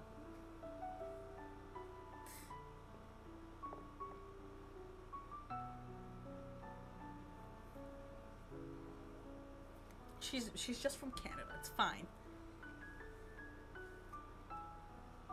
Why is she still dressed in clothes from 1665, bro? I actually thought she was gonna be a ghost. When the curse was broke, I thought she was gonna disappear, yeah. Like, she is the physical person, but I thought that when the curse lifted, that Lilica wasn't gonna be the only one that was gonna crumble away. It's just how she is. Don't mind her. Emile, I'm back from my class. Sophia, quick, come here. Is something the matter? No, look. Emile held the phone screen up to Sophia, who just laughed in response. You got a 5-star character in that game you like? Isn't it amazing? All I had to do was insert the numbers on that card you gave me. The future truly is astounding. We'll talk about it later. She just spent money on a gacha game. Oh no. Oh, what's this? I'm not sure. It was slipped under the door while you were out. A plain white envelope sat on the coffee table. Nothing on it identified who sent it or who it was addressed to. With little concern, Sophia opened it and pulled out a letter. She fell down the gacha rabbit hole. But the words may as well have been a different language, as she could not read them. Uh-oh. Her eyes went straight to the name at the bottom of the page. Oh! Yours, Lilica. Oh boy. Oh, we got them all. Can I see I want to see the achievements though.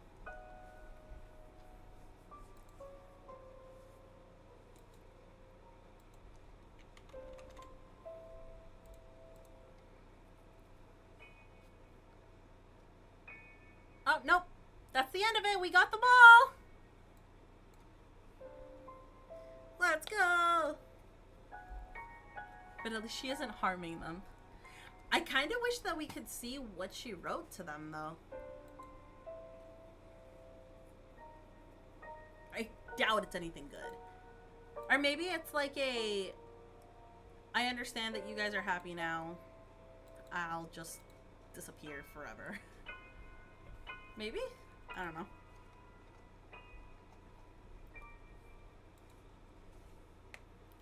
So a girl from the past and a girl from the present living together lovingly. Mm-hmm. As it should be.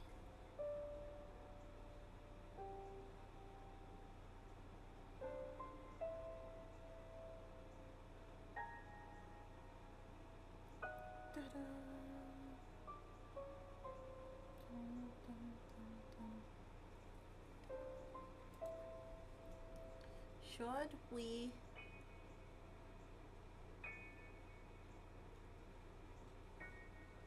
Probably is like an open ending.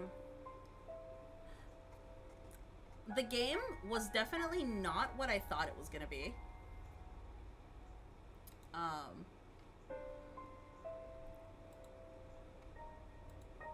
I thought, like, obviously I thought there was gonna be like a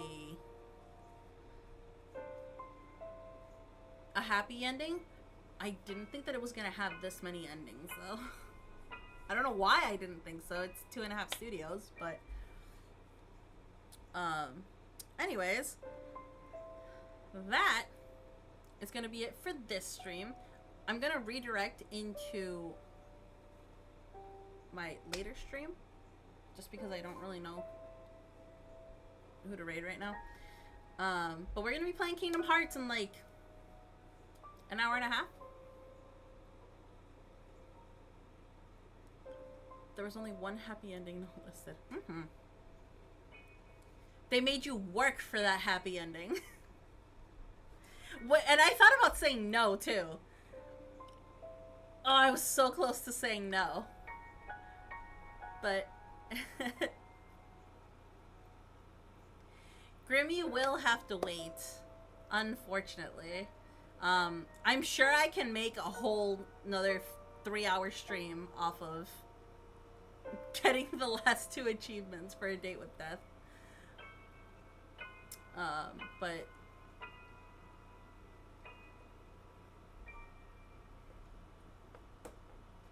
I wonder what would have happened if you...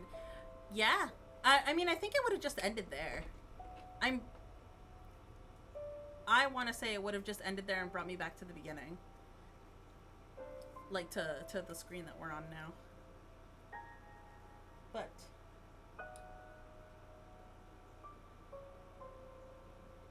maybe I'll go and look. I'll go and play it.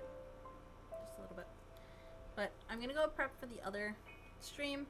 It's definitely just going to be mostly grinding because I still can't beat Riku yet.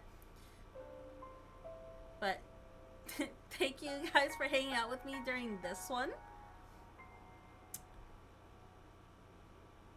Prep for that again at the next ending. Ooh, maybe. But... I'll see you guys in like an hour and a half. Or whoever. Because I know everyone's in different time zones. But I'll see you guys later. Bye-bye.